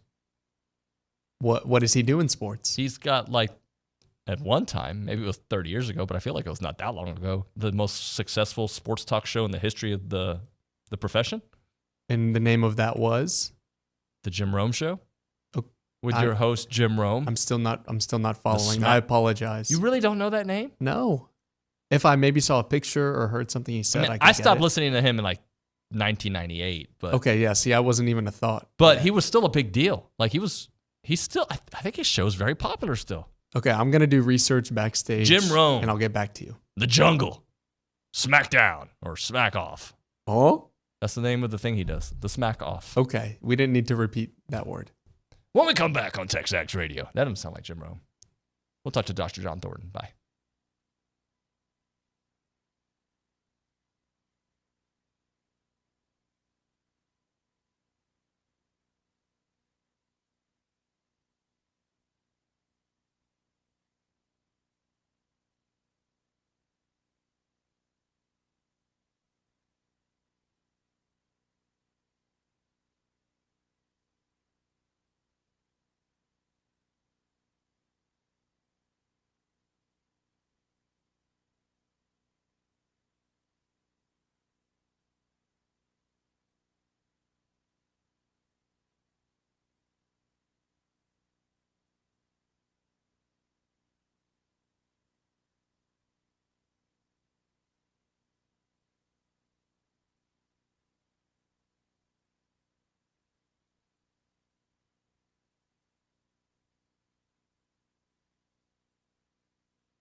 All right, we're back here on TexAgs Radio, presented by David Gardner's Jewelers Rollo Insurance Studio. Let's talk some more basketball here for the remaining hour here on TexAgs. We go straight to the Brian Foley Law Hotline. That's where we find Dr. John Thornton to break it all down. Dr. John, how are you, sir?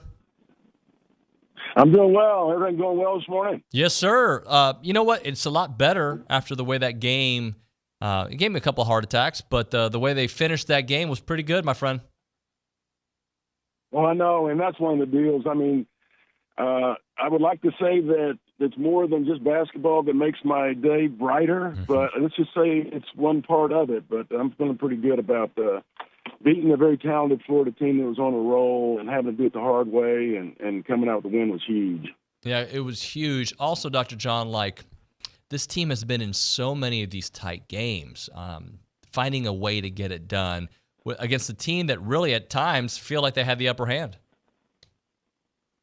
Yeah, and so, we've all watched it, and Buzz, I think, does a great job of educating the public about how important it is, and all these various categories have to be punched. If you have, if you're an exceptionally shooting team, or you play at a breakneck speed and you score a bunch of points and just wear people out, that's one thing. But the things that we have to do to be successful, it is gut-wrenching on a daily basis. When we match up, because we just got to do a whole lot of things right, which is fine. We can do it, but it makes for some antsy times, let's say that. Yeah, it does. Interestingly, I know that Wade is their top dog, but when Boots is their top dog, they're so hard to beat. Yeah, and that's one of the things, because we've watched Boots from day one here at A&M.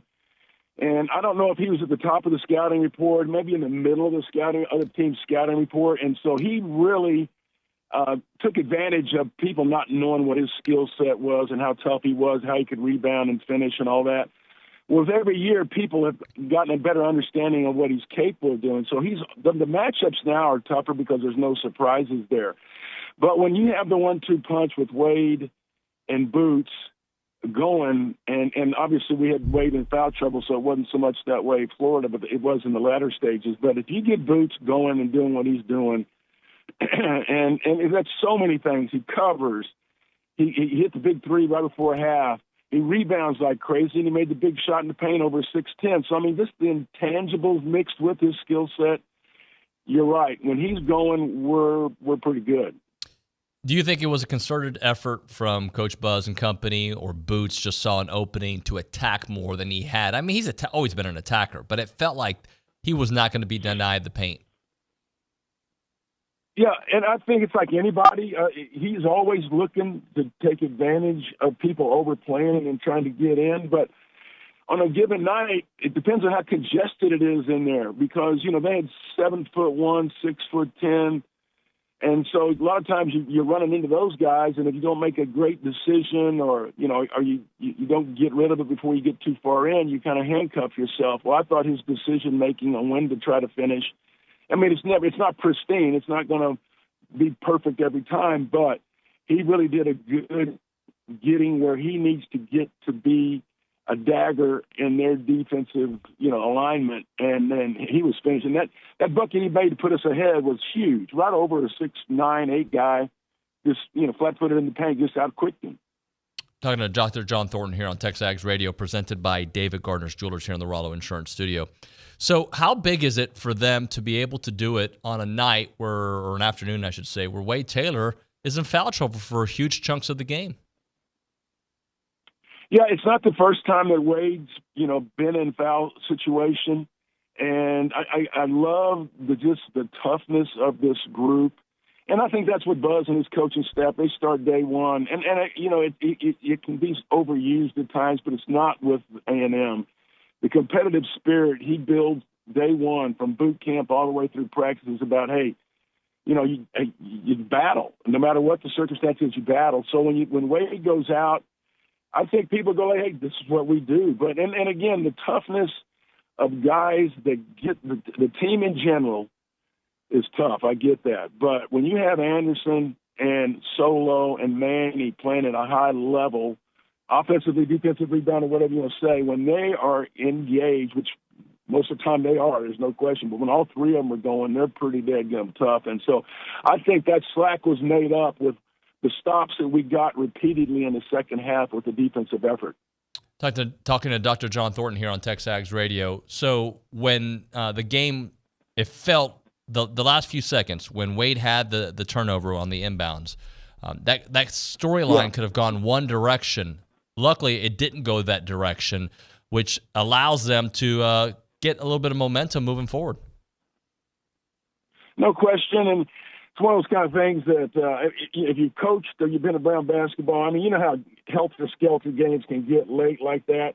And I think Buzz hinted at the fact they didn't have a timeout left, which he never likes to do that in late stages. But one got called. But anyway, you always remind in that situation, and Buzz does such a great job of getting people on the same page of timeout. So that's one of those ones that he would have, if he had it, didn't have it, just remind, hey, it's a spot throw in, because you're thinking about so much. You don't want to get the 5-second count. You're trying to make a pass. And so if you take a step, you know, University of Houston's guard did it, you know, when we were playing them down there. And so, I mean, that was going to be one of those deals that was going to be hard to live with, because they battled so hard to get there. And I just, another example of them never say die and just battle their butts off. And it wasn't easy, because that team can hurt you a number of ways. And offensive rebounding is one of them. And they got a second shot, but we got it. And, just tough. Definitely tough. What do you think will happen when we get Henry and Wade and Boots all to be at their best at the same time? Well, that's what I always say. Every year, I'm like a broken record, but we haven't played our best basketball yet. And people are going to go, well, no kidding, you know, we're field goal percentage or free throw percentage or whatever you want to say. But defensively, we've been in every basketball game and won some big games, right?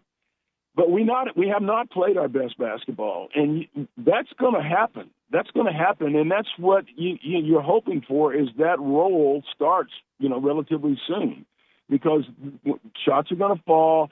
I mean, how many ways can the ball bounce around the rim, hit the backboard, and not go in? You know, I mean, you know, that's just the nature of this sport. And you know, I'm not begging or anything, but we just haven't had those nights yet when we've had, you know, Henry doing it, when we've had Wade, Boots. Anderson's more of an offensive threat than people know. But so, you know, Manny comes in and gives us spots. So whenever we will if we'll stay the course. And I like our chances of getting our best basketball going here pretty soon. You think Henry's close? I mean, I know he had the injury a couple weeks, I guess it's 2 weeks ago. He's starting the round back in the form, didn't play a lot of minutes, I think 15 in the last game. Do you think he's getting closer? Yeah, I do. I think without a doubt. And I think Buzz does a great job. He's done that with anybody with injuries, and then just trying to mesh people back in the lineup and get them back in there feeling comfortable. And, yeah, he's a big factor. Anybody that's had 5 double-doubles, you know, you need. And and the free throw shooting, he'll draw fouls. He can do that. He can score. He's got that face-up jumper working, and I'm just looking forward to him getting in and getting comfortable back in there and getting some minutes. Talking to Dr. John Thornton here on TexAgs Radio, presented by David Gardner Jewelers. Can you put your finger on the inconsistencies this year? I mean, sometimes it's just that year. I know they've had guys in and out of the lineup. They expected to have certain players out there. They haven't. But like the free throw shooting, some of the off nights offensively that we've seen. Can you put your finger on what you think has maybe been the culprit? Well, one of the things that happens with free throw shooting, and everybody says we need to work on them. You know, it helps if you have guys that are going up there to the line and have a history in their mind where they made a bunch in some situations, and it just perpetuates itself. Well, the reverse can happen too, when you want to hit them so bad, you put too much into it as far as, you know, your free throw routine. And I think bottom line is that free throw routine is individual. And guys, you know, they're going to get that form going, but that routine that gives them the comfort to just get up there, muscle memory, concentrate on what you need to concentrate on, and knock them down. And, you know, look around. We take it personal, but look around. Florida is not they haven't shot free throws well. South Carolina hasn't shot free, even though they've won. I mean, it comes and goes that way. And, if you can win and you're not doing what you need to do there, that's a great thing. But we need to obviously get that going, and I think it will come around. But we need some going in to get that confidence going. The same thing half-court offense-wise, too. A couple of buckets. You know, we always say this, but get a layup, get a hard foul, go to the line, a three-point play the hard way, make a free throw or two to get your confidence going, and just see the ball go in is going to be helpful. Wade, if the ball doesn't go in, it's the ball's fault. Wade believes. Tyrese is, somewhat that way too, but he'll go fight for that hard one to get himself going. And I think sometimes guys need to give themselves a chance to get that bucket to kind of get that confidence going in early in the game, wherever it could be. Whatever you got to do to get that first bucket. Sounds simple, but, that's something that helps you in mindset. Dr. John, it's February. The last couple of years, February has been very good to Buzz Williams and the Aggies. So do you expect February to be pretty good for the Aggies? Yeah, I don't think the game plan has changed the way Buzz – every team's different, and he'll be the first one to tell you that. So what's going to make this team successful? There's a large part of things that have been successful in Buzz Williams' teams, but they're all different. And so they put themselves – that was a big win against Florida. They put themselves in a place now. You're in the mix. You're here. And I don't think there's any reason not to believe. What happens is at this point in the season, people start getting out of the race, right, or out of contention. So now they're starting to look towards the tournament and maybe be a Cinderella or whatever in the SEC tournament. Well, that's what the teams trend upwards when they're built on the things that Buzz's team's built on. Defense is never not going to be there. Rebounding is never not going to be there.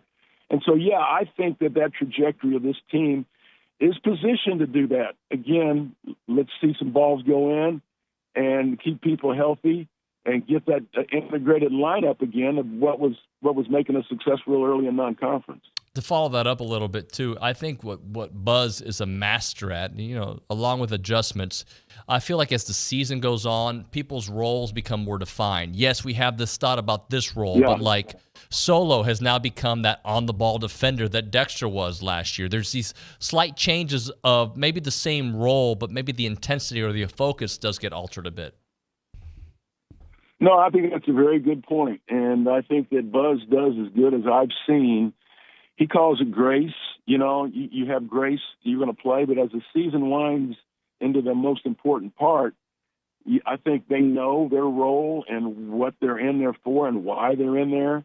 And they got that period that let's go do this. And the expectation is just what you said. You bring that energy, have Solo doing the things that he does, and that's the way he goes. Buzz also is very good at tweaking. To the common viewer, you do not see what he's doing defensively every week in practice. They just tweak their man defense and how they mix defenses. And so that's another part that they're really, really good at. And once you see an opponent, you get a little bit better at being able to, adjust to what they do and then also do things to them that they're not anticipating. So, yeah, I think this is his strong suit as these seasons wind down. I keep waiting, and I keep thinking it's going to happen, and I think it will happen, but Manny Obaseki to be one of those key cogs because he shows flashes of it. What do you think about Manny's game? Well, we were in Las Vegas at that tournament, a year ago, and I was talking to Jay Billis before the game, and Manny caught his eye, and he was just, and it is, you see the stature, his body type, how quick he is, and he goes, that guy's got. And then we saw him, flare up in Kentucky when he went in there and powered over somebody dunking. So, yeah, until he hurt his wrist last year when he was really kind of coming into his own, and then he was kind of, I think it was last year or the year before. But anyway, I don't think he's hit his stride yet. I thought it was a very good sign in the latter stages of the Florida game. When we had to have it, and I'm telling you, Florida was playing about as good as anybody in the league coming in here, and they'd had a good half. But at the end of that game, you had Manny and Solo and Anderson and Boots, and I can't remember whether it was Wade in there, but you talk about defending and athleticism and making a difference and just literally taking a really good team and disrupting what they were trying to do, and Manny was a big part of that. Talking to Dr. John Thornton here on TexAgs Radio, presented by David Gardner's Jewelers. Let's talk defense, Dr. John, because I feel like it's always good, but we're starting to see flashes of that defensive game elevating. Do you see the same thing I'm seeing? Yeah, I do. And I think what it is, I mean, like I said earlier, when you had Dexter was really good. And, he was a dude defensively. And do we have guys that cover him? I think Dexter was exceptional. You put Quentin Jackson in there, too, because you have to kill them to beat them. They're going to try to beat you, and they're going to lay it all out there. And they have the athletic ability to do it, too. So you had those kind of guys. But you see what we're doing now, and I think you alluded to it earlier about where they are playing. I think Jace has gotten a confidence level of the expectation of what it takes to play. And I mean, he's always had it, but now he absolutely knows. He's defensive rebounded. He's been tough. He's been defending. And so you got that guy coming along with guys from the past, Solo being more mature, understanding what's expected of him. And, of course, Anderson's kind of a freak about how he sees the floor, and his motor is just nonstop. So, yeah, I see those guys kind of meshing as this season is progressing in conference play. So for a long time, Arkansas's only victory in the SEC was Texas A&M. They've got 2 now. Missouri does not have a victory in the SEC. A&M cannot be their first one. They are 0-9. Just talk about the uber importance of this one on the road. Yeah, and it's one of those kind of things. I mean, from my coaching experience or my playing experience or watching other coaches, you can't get too far down. Matter of fact, you can't get down the road. All you're thinking about now is tomorrow night and what you're doing to get ready for that.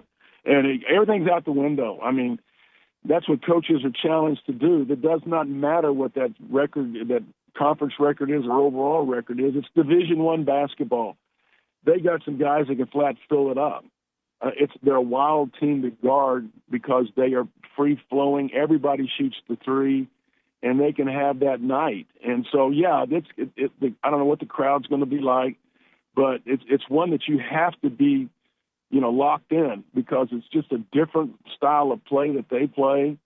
And they can, they're playing – what are they playing for? It's going to be free and easy for them. I mean, they don't like being, winless. What do they got to lose? So, I mean, it's going to be fire up. It's really important that we get in there and establish ourselves early with the things that we do. And limiting them to one shot is going to be huge because their shots, Buzz always talks about predictability.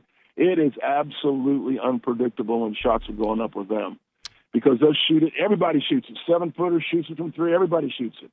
So it's that second shot or third shot attempt that you got to limit when they play so free-flowing. Well, good game. Dr. John, beyond that, they need a little momentum. They need a little cushion, don't they? Oh, yeah. No question about it. And I thought that was again, you got to go take care of business. You got to take care of business every night. But that win was huge. That was huge. And you invested so much into being able to do that. Now, you build on. You go back to work, and I like that feeling. I like what you did and what you earned. Now go do it again, and that's that kind of whatever it takes, whatever category that we got to do. Foul, make free throws, don't foul, get every offensive rebound, limit their whatever it is. You just got to have that mindset. We're going to do whatever it takes. That is Dr. John Thornton here on the Brian Foley Law Hotline. Dr. John, thanks so much for your time. We'll talk to you soon. All right, enjoyed it. Have a good one. You too, sir. Thank you very much, Dr. John Thornton. All right, we'll hit a break here. When we come back, we'll go to the Angry Elephant News and Social Center. Also got an interesting email about NFL analysts who are searched on Google.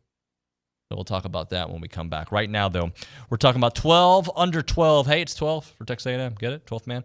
Did you or someone you know graduate from Texas A&M within the last 12 years, and are you leading by example in business or in service? Then the Association of Former Students would like to invite you to nominate yourself or someone you know for the 12 under 12 Young Alumni Spotlight. So each year, the association recognizes a dozen Aggies who have graduated within the last 12 years for their business accomplishments, civic or military service, philanthropic efforts, and outstanding representation of A&M's core values of excellence, integrity, leadership, loyalty, respect, and selfless service. Previous year honorees have included leaders in business and higher education, architects and petroleum, engineers, nonprofit executives, physicians, veterans, and members of the U.S. Armed Forces. 2024 nominations close Sunday, March 31st, so be sure to submit a nomination soon.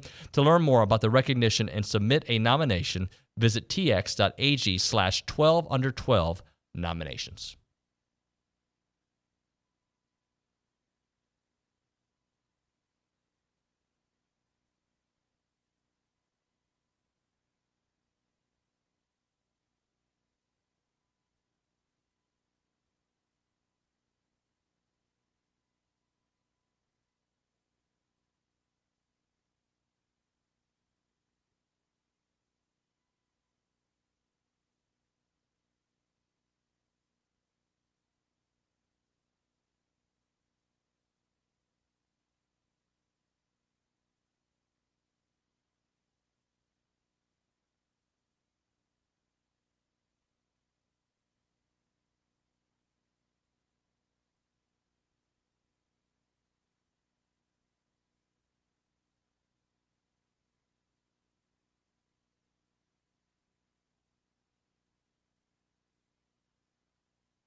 All right, we're back here on TexAgs Radio, presented by David Gardner's Jewelers Rollo Insurance Studio. All right, so let's go to the Angry Elephant News and Social Center. I got an email.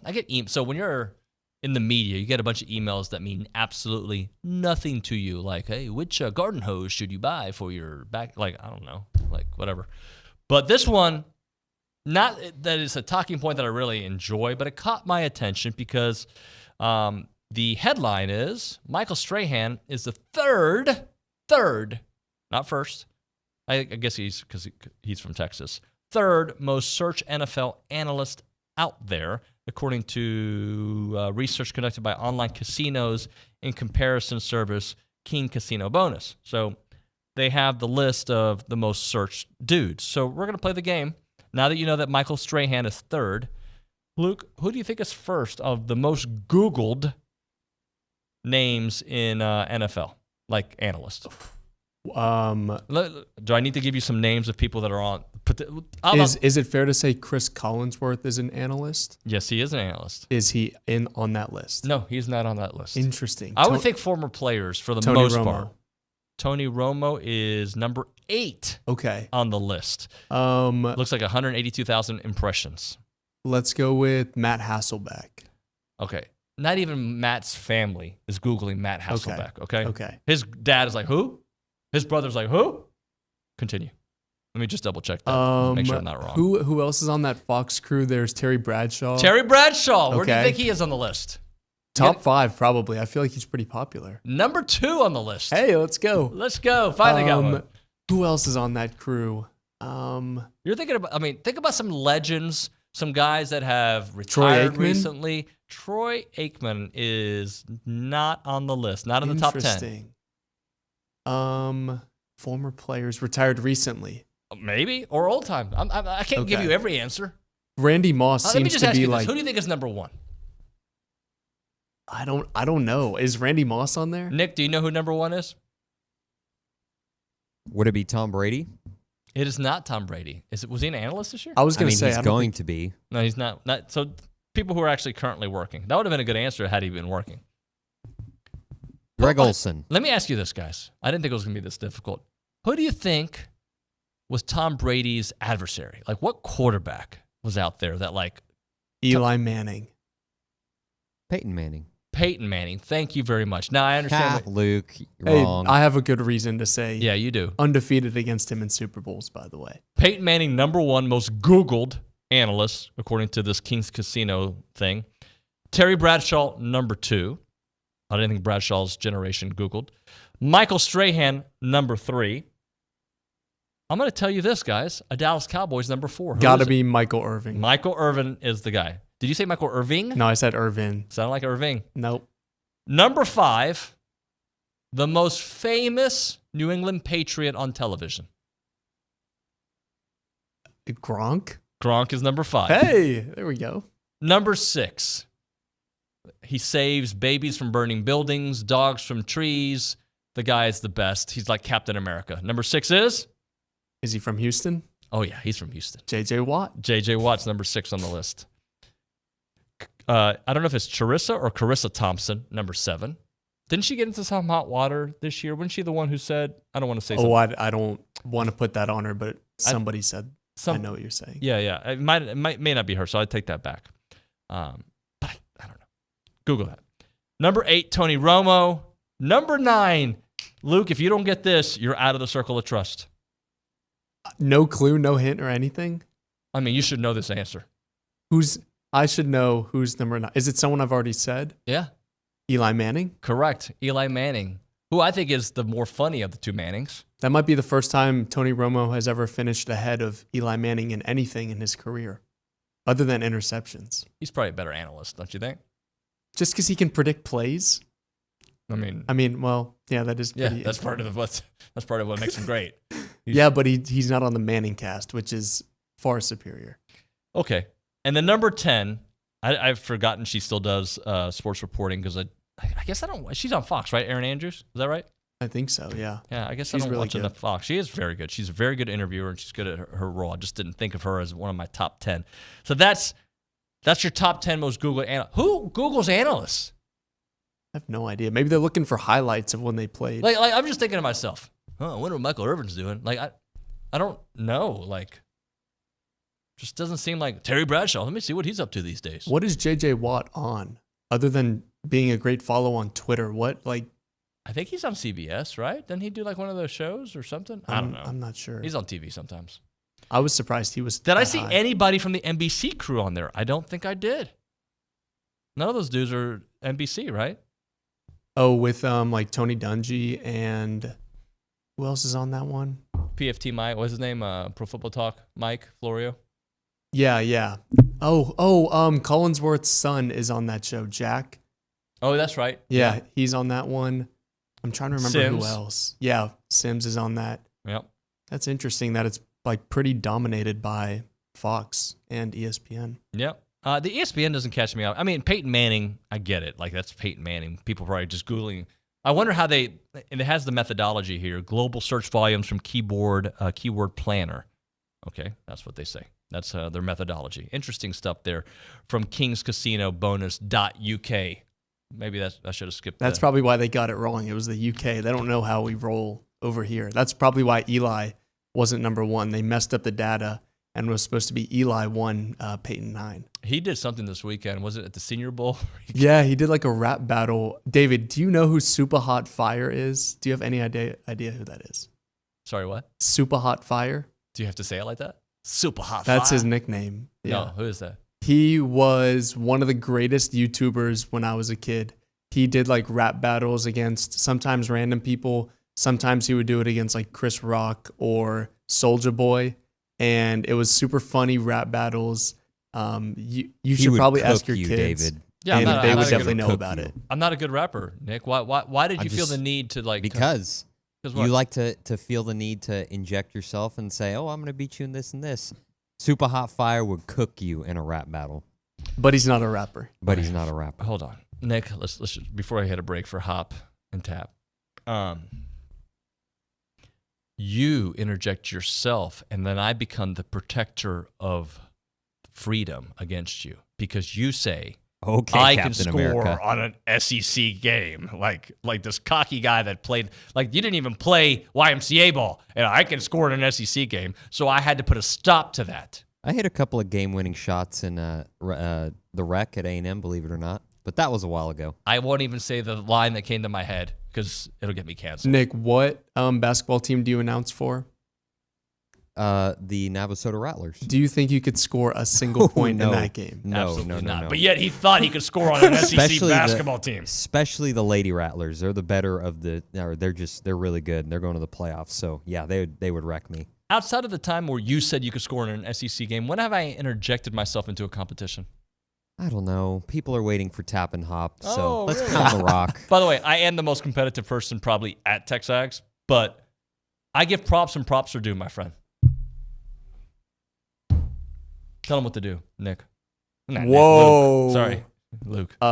Just tell me to comment. I'm just upset. Subscribe. No, yeah, if you could do that. Come back after the break. When we come back on TexAgs Radio, as well, I was hoping you'd do, we'll have Hop and Tap as we talk a little basketball, pounding the rock. That's next on TexAgs Radio.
It is TexAgs Radio. We are presented by David Gardner's Jewelers here in the Rollo Insurance Studio. It is now time to pound the rock. Tap, how are you, sir? I'm doing well. There's a whole lot more activity on Tuesdays and Thursdays. Right. The lobby's full. I mean, what's going on? Hop, what up, buddy? Hey, just hanging out, enjoying the 1-point win. Well, we're changing the date of this, so this will be on Tuesdays with baseball season starting next week. I know you're pumped about that. Let's just talk about where we are with this team. And Tab, you can start us off because there's been so much of this, right? This roller coaster ride. It'd be nice to get a little bit of a rise, but where are you with them? Well, you talk about the rise. It's almost like you're waiting for the typical Buzz finish, when they go on that run. But I can tell you honestly, there was probably a point during that game when I said, okay, I'm done. This team's done, and that's what they do to you. And then they just keep coming back. And, and I know things happened, outside of off the basketball floor, but to see how that team came together and what the performance Boots put on, I mean, that's pretty phenomenal. Yeah. Hop. You're trying to figure out the up and down. I think I've figured it out. Okay. Is that Wade Taylor's certainly the headliner. But if you look at the games where Tyrese Radford had a good game, there's a good chance A&M won that game. He had a great game against Kentucky. When he is struggling, usually that's a game where A&M's going to lose. So it's really, I think, Boots Radford is probably the critical piece to success or failure in the big picture. So I keep thinking, all right, this is the game where they go off on this run. And I thought after LSU, maybe we'll go get a little run. They lost the Ole Miss game. It would have been great to get a 3-game win streak. A 3-game win streak now would be very difficult with Tennessee still ahead. But the importance of Missouri, do you feel like, though, they have put together some performances that make you believe they can go on a little bit of a run? Well, I look at the matchup, and with Missouri, 0-9. But I think the big thing, if you look at the stats, Missouri's is not a good, strong rebounding team. Obviously, that matches up well for A&M. A&M in the last meeting against Missouri made 20 more free throws than Missouri. So that's a good formula for A&M. I think where A&M, that game was close because Missouri came out in a 1-3-1 zone, which really confounded A&M in the half court. I think they'll figure that out this time. I'm expecting a pretty nice game on Wednesday. Yeah, but my fear though is we tend to play to our competition. We, some of the teams we feel like, oh, those are wins. All of a sudden, those are tight games, and the teams, go back to Kentucky and those games, we're playing well. And so to me, I just think at this point with this team being that experienced, I'd love for them just to come out and be that team every single time. But you're right. 1-3-1 confuses everybody because nobody really plays it anymore. But, there's so many things that other teams do defensively these days, hybrid zones, 2-man front, 1-man front, 3-man front. It's almost like football sometimes when you talk to some of these coaches. There should be nothing at this point that they throw it against them. Mm-hmm. And you just have to figure it out. But I think the key to them is taking the ball downhill, getting to the basket, and not settling for the three. Does the way they won do anything for your confidence meter, Hop, in the fact that they almost gave it away? They were down double digits several times. They climbed back in, which they've done. But this time they made the game-winning play offensively and then again defensively.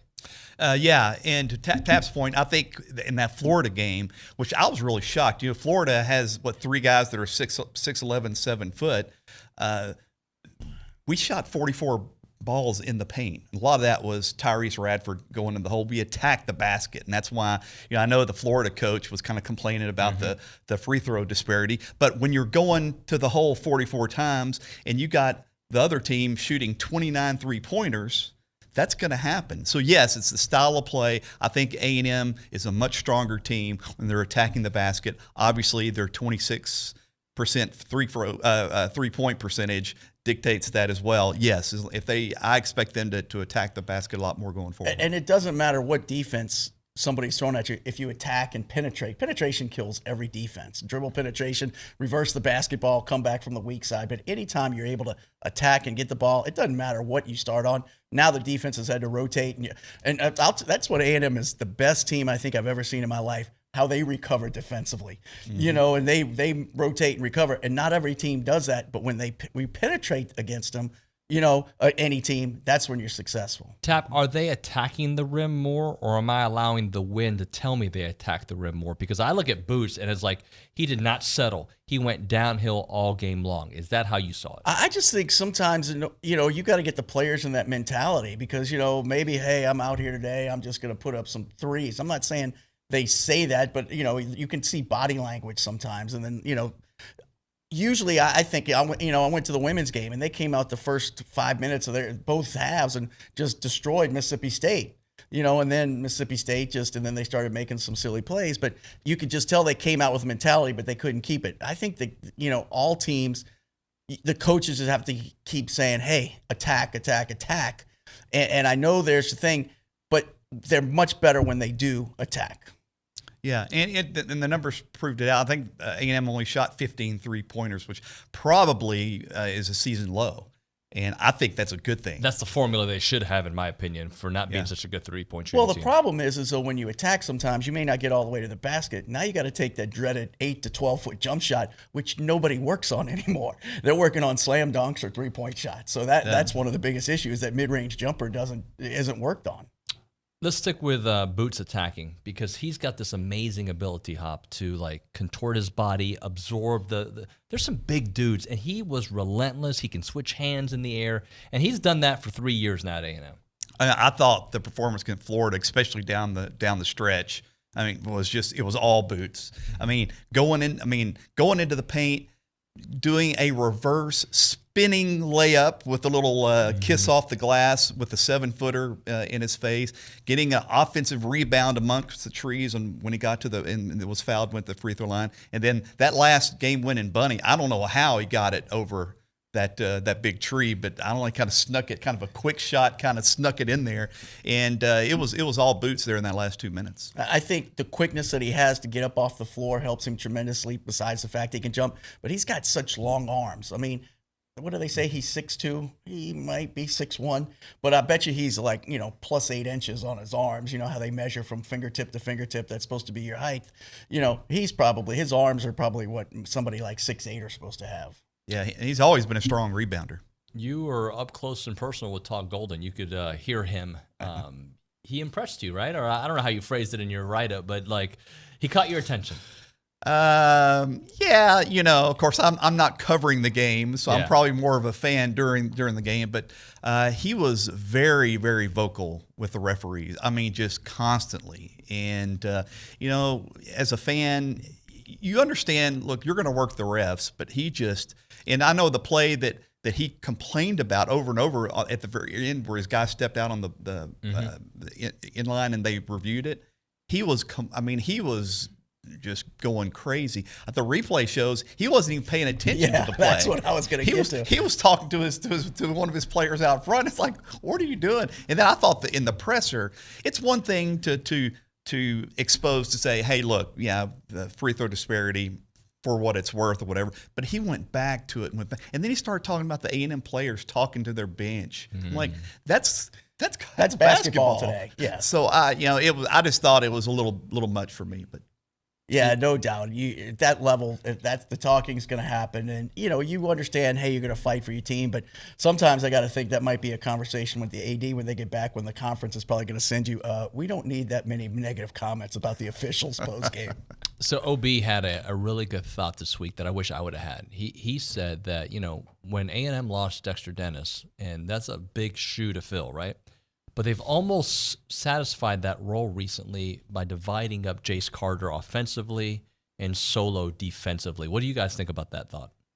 I coming in today, okay, what are we going to talk about? And I said, I know we're going to talk about Boots and Wade. I said, but where would this team be this year without, Anderson Garcia and Solo Washington? Those two have, to me, really just been the Dexter Dennis by themselves. And, that's not even throwing Jason in the mix right there. But you're right. It's almost 3 people have taken that spot. But all 3 of them, we couldn't be where we are without them. Yeah, and I know we always talk about how Buzz Williams' teams kind of progress in February. I think it's because those type of players are stepping it up. You've got Solo Washington. I'd put him on anybody 1 through 5. Yep. And I think they mentioned that in the article is that, look, if he's going up against an opponent and it's the last shot of the game and you know the guy's going to get the ball, I want Solo on that guy. You know, and you brought up the last defensive possession. How long did it seem like that took for them? Would they have 2 opportunities? And ball bounces in the air. I mean, I'm just sitting at home watching the game going, could the clock just hit 0? Yeah, well, on that deflection after the first miss, when that guy shot it from the wing, I was right behind it. It was dead on straight, and luckily it was short because it looked like it was good when he shot it. All right, let's hit a break here. When we come back, I do want to ask you about Henry and also something I talked to Dr. John about. Like, imagine a game where we get Henry, Boots, and Wade, all 3 to do what they normally do together in the same game. We'll talk about that and more here on TexAgs Radio.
TexAgs Radio presented by David Gardner's Jewelers, Rollo Insurance Studio. It's time to end the day with Double Dave's. Caller number 12, 979-693-1150. We'll hook you up with your choice of a dozen pepperoni rolls or a large one-topping pizza from Double Dave's. They've been serving Aggieland since 1984.